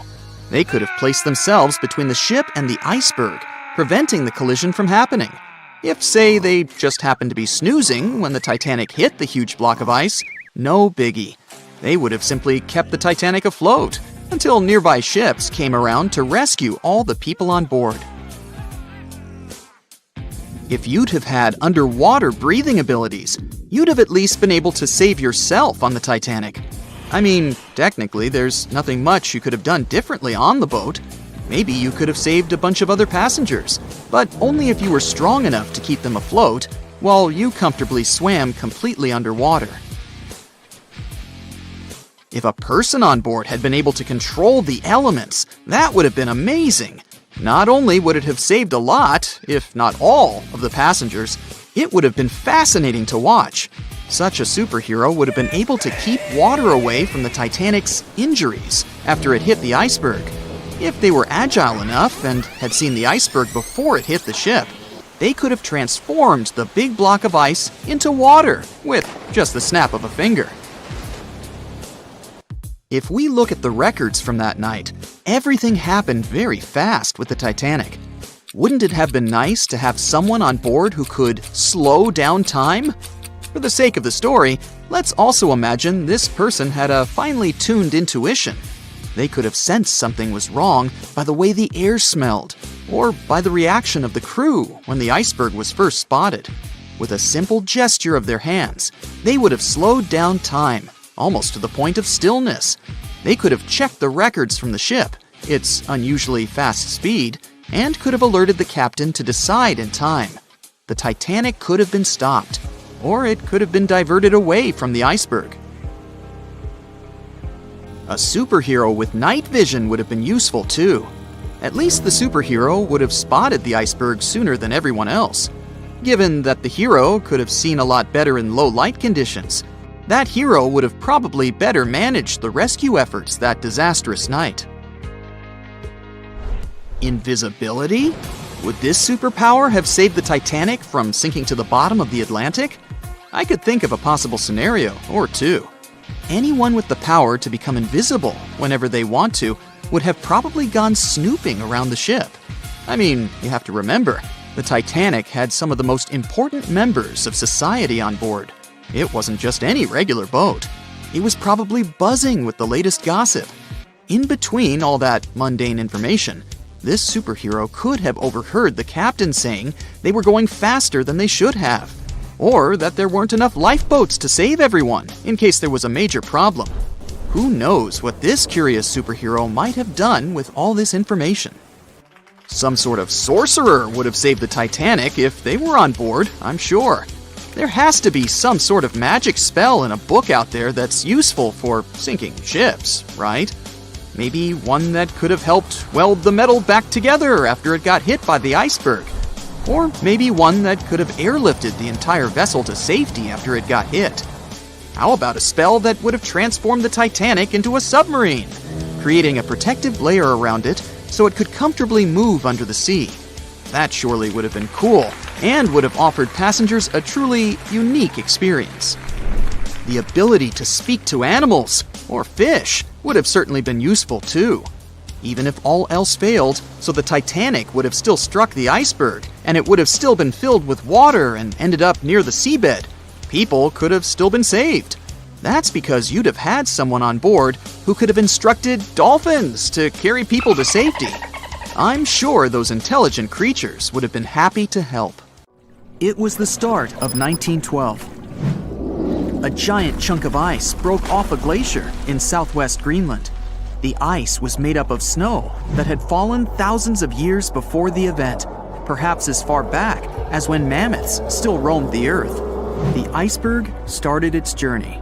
It was a huge thing, more than 1,700 feet long and weighing over 75 million tons. It was also a very peaceful chunk of ice. It steered clear of ships and busy transport routes. And then, it somehow floated much further south than other bergs did. Our iceberg was lucky. Others melt long before they get to these low latitudes. Out of up to 30,000 icebergs that drift away from Greenland's glaciers, only 1% ever make it all the way to the Atlantic. Even after melting into the water for months, this massive block of ice was still almost twice as heavy as the Golden Gate Bridge. The iceberg's top part was towering 10 stories over the ocean surface. Several days before our iceberg made it to the Atlantic Ocean, a magnificent ship left port. It was a luxury liner carrying more than 3,000 passengers and crew members. At that time, it was the largest ship ever built. It was the Titanic. The collisions happened on April 14th, when the ship was in the North Atlantic, 370 miles away from Newfoundland. Unable to divert its course, the ship ruptured at least 5 of its hull compartments. They started to fill with water at an alarming speed. The Titanic's compartments weren't capped at the top. That's why the water spilled over and started to flood each succeeding one. The front of the ship began to sink, causing the back part to lift vertically into the air. And then, with a deafening roar, the liner broke in half. The rest is history. But what happened to the Iceberg after that? On April 15th, the German ocean liner SS Prinz Adalbert was sailing through the North Atlantic. It was traveling a few miles away from the place where the Titanic had sunk several hours prior. The German ship's chief steward, who hadn't learned about the disaster yet, saw an iceberg. What drew his attention was a large streak of red paint going along the iceberg's base. Surprised, the man took a photo of his discovery. He thought the paint meant a ship had hit the iceberg within the past 12 hours. The next person who saw the iceberg and took another photo of it was the captain of a vessel laying deep-sea telecommunication cables. The ship was sent to help in the area where the Titanic had sunk. The captain later claimed the iceberg he'd seen had been the only one in that area, plus the red paint. It wasn't difficult to connect the dots. In 2015, one of these photos sold at auction for over $32,000. And still, experts are unsure whether the image really shows the infamous block of ice. It might be a simple iceberg that had been floating nearby at that time. The great unsinkable ship was gone, sunk into the bottom of the North Atlantic, where it remains to this day. But the iceberg continued on its way, perplexing a few witnesses and slowly melting into the surrounding water. It would vanish completely before the end of the year. It was 11:39 at night when the Titanic's lookout shouted, "Iceberg, right ahead!" Swift action on the bridge to reduce speed and change the ship's course didn't help, and you already know how the story ends. Since then, we've regarded what happened to Titanic as a once-in-a-lifetime event. Is it though? The Titanic sank in 1912. Forget about fancy GPSs or weather satellites. At the time, ships were responsible for warning each other about the location of icebergs, like a "hey man, trust me on this" situation. Then the Titanic disaster happened. To call it a disaster is an understatement, so specialists felt the need to form an organization to avoid this kind of accident happening again. That's why, a year later, they created the International Ice Patrol, or IIP for short. Up to this day, this group has been responsible for giving ships advanced warnings about ice threats. IIP improved their methods over the years, from ship reports and aircraft patrols to satellite images. Recently, they've also been using oceanographic buoys, floating devices providing real-time information about ocean conditions up to 164 feet below the surface to predict the potential drift of icebergs. Luckily, IIP is doing an excellent job in reducing ship iceberg collisions. But don't get too comfortable, because even the most advanced detection equipment can't entirely avoid an unfortunate situation. Between 1980 and 2005, there were 57 incidents involving vessels and icebergs. And the chilling truth is that today's ships are more likely to run into an iceberg than the Titanic was. Studies have shown that 1,038 icebergs crossed the area where the Titanic sank back in 1912. You might think that's a lot, but scientists say it's not really a big deal. I mean, yeah, it's on the higher side, but there have been 14 years with even more iceberg activity since then. Nowadays, the number of icebergs is going up due to the accelerated melting of Greenland's glaciers. And since more ships are heading into polar waters, the chances of ships bumping into icebergs are higher. But the real danger for captains is invisible enemies, called growlers and bergy bits. Growlers are these small icebergs that can be the size of a regular door.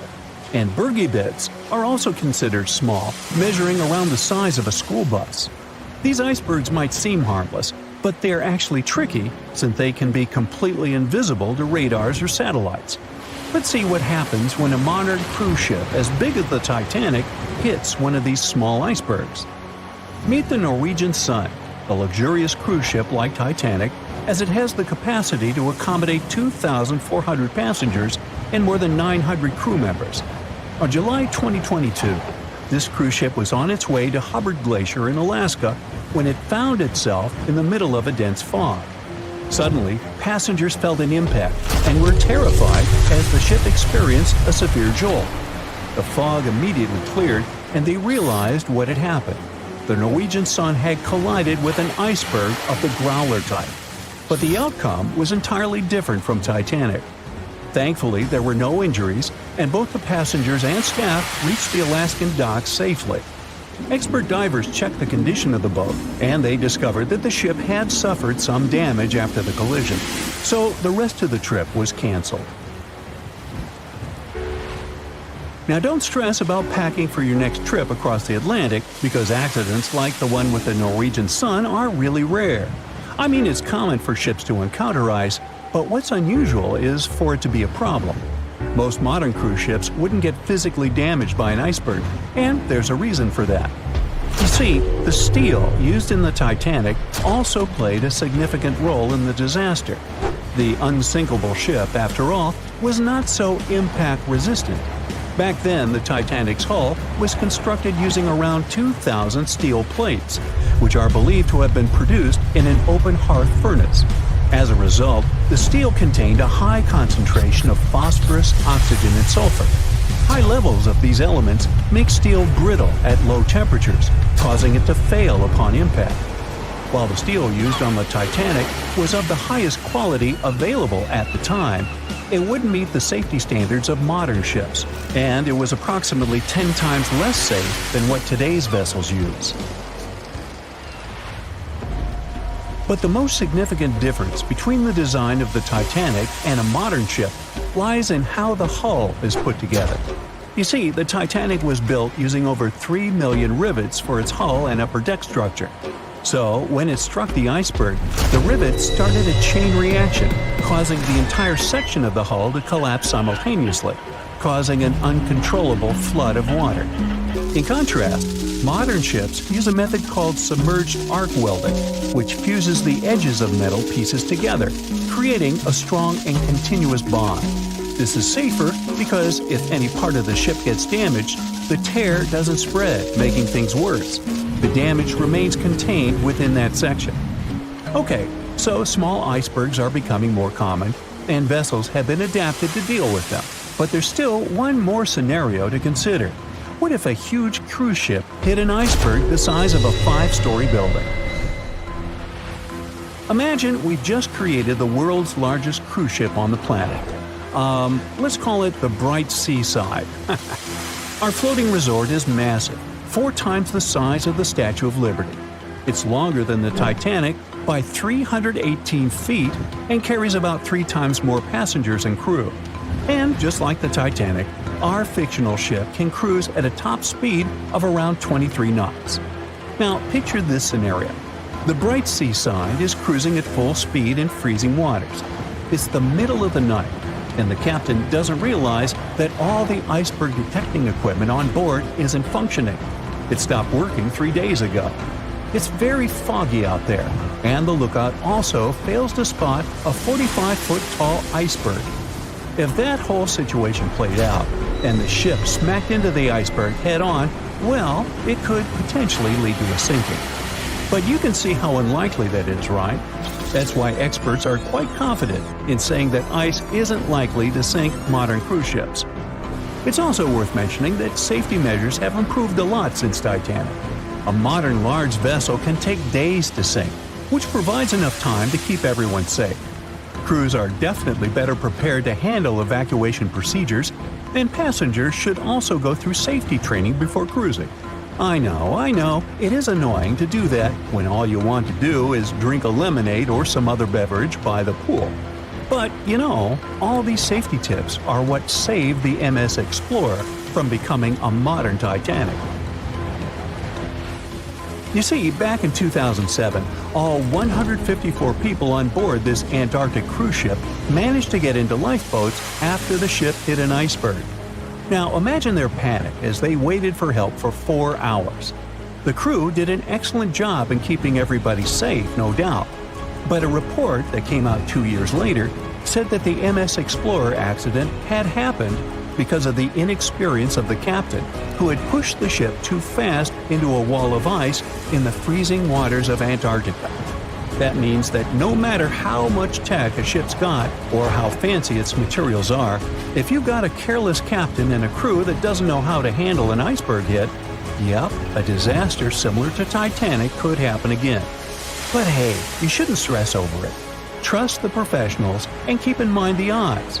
In the last 30 years, the MS Explorer was the only cruise ship that sank thanks to an iceberg, and everyone survived.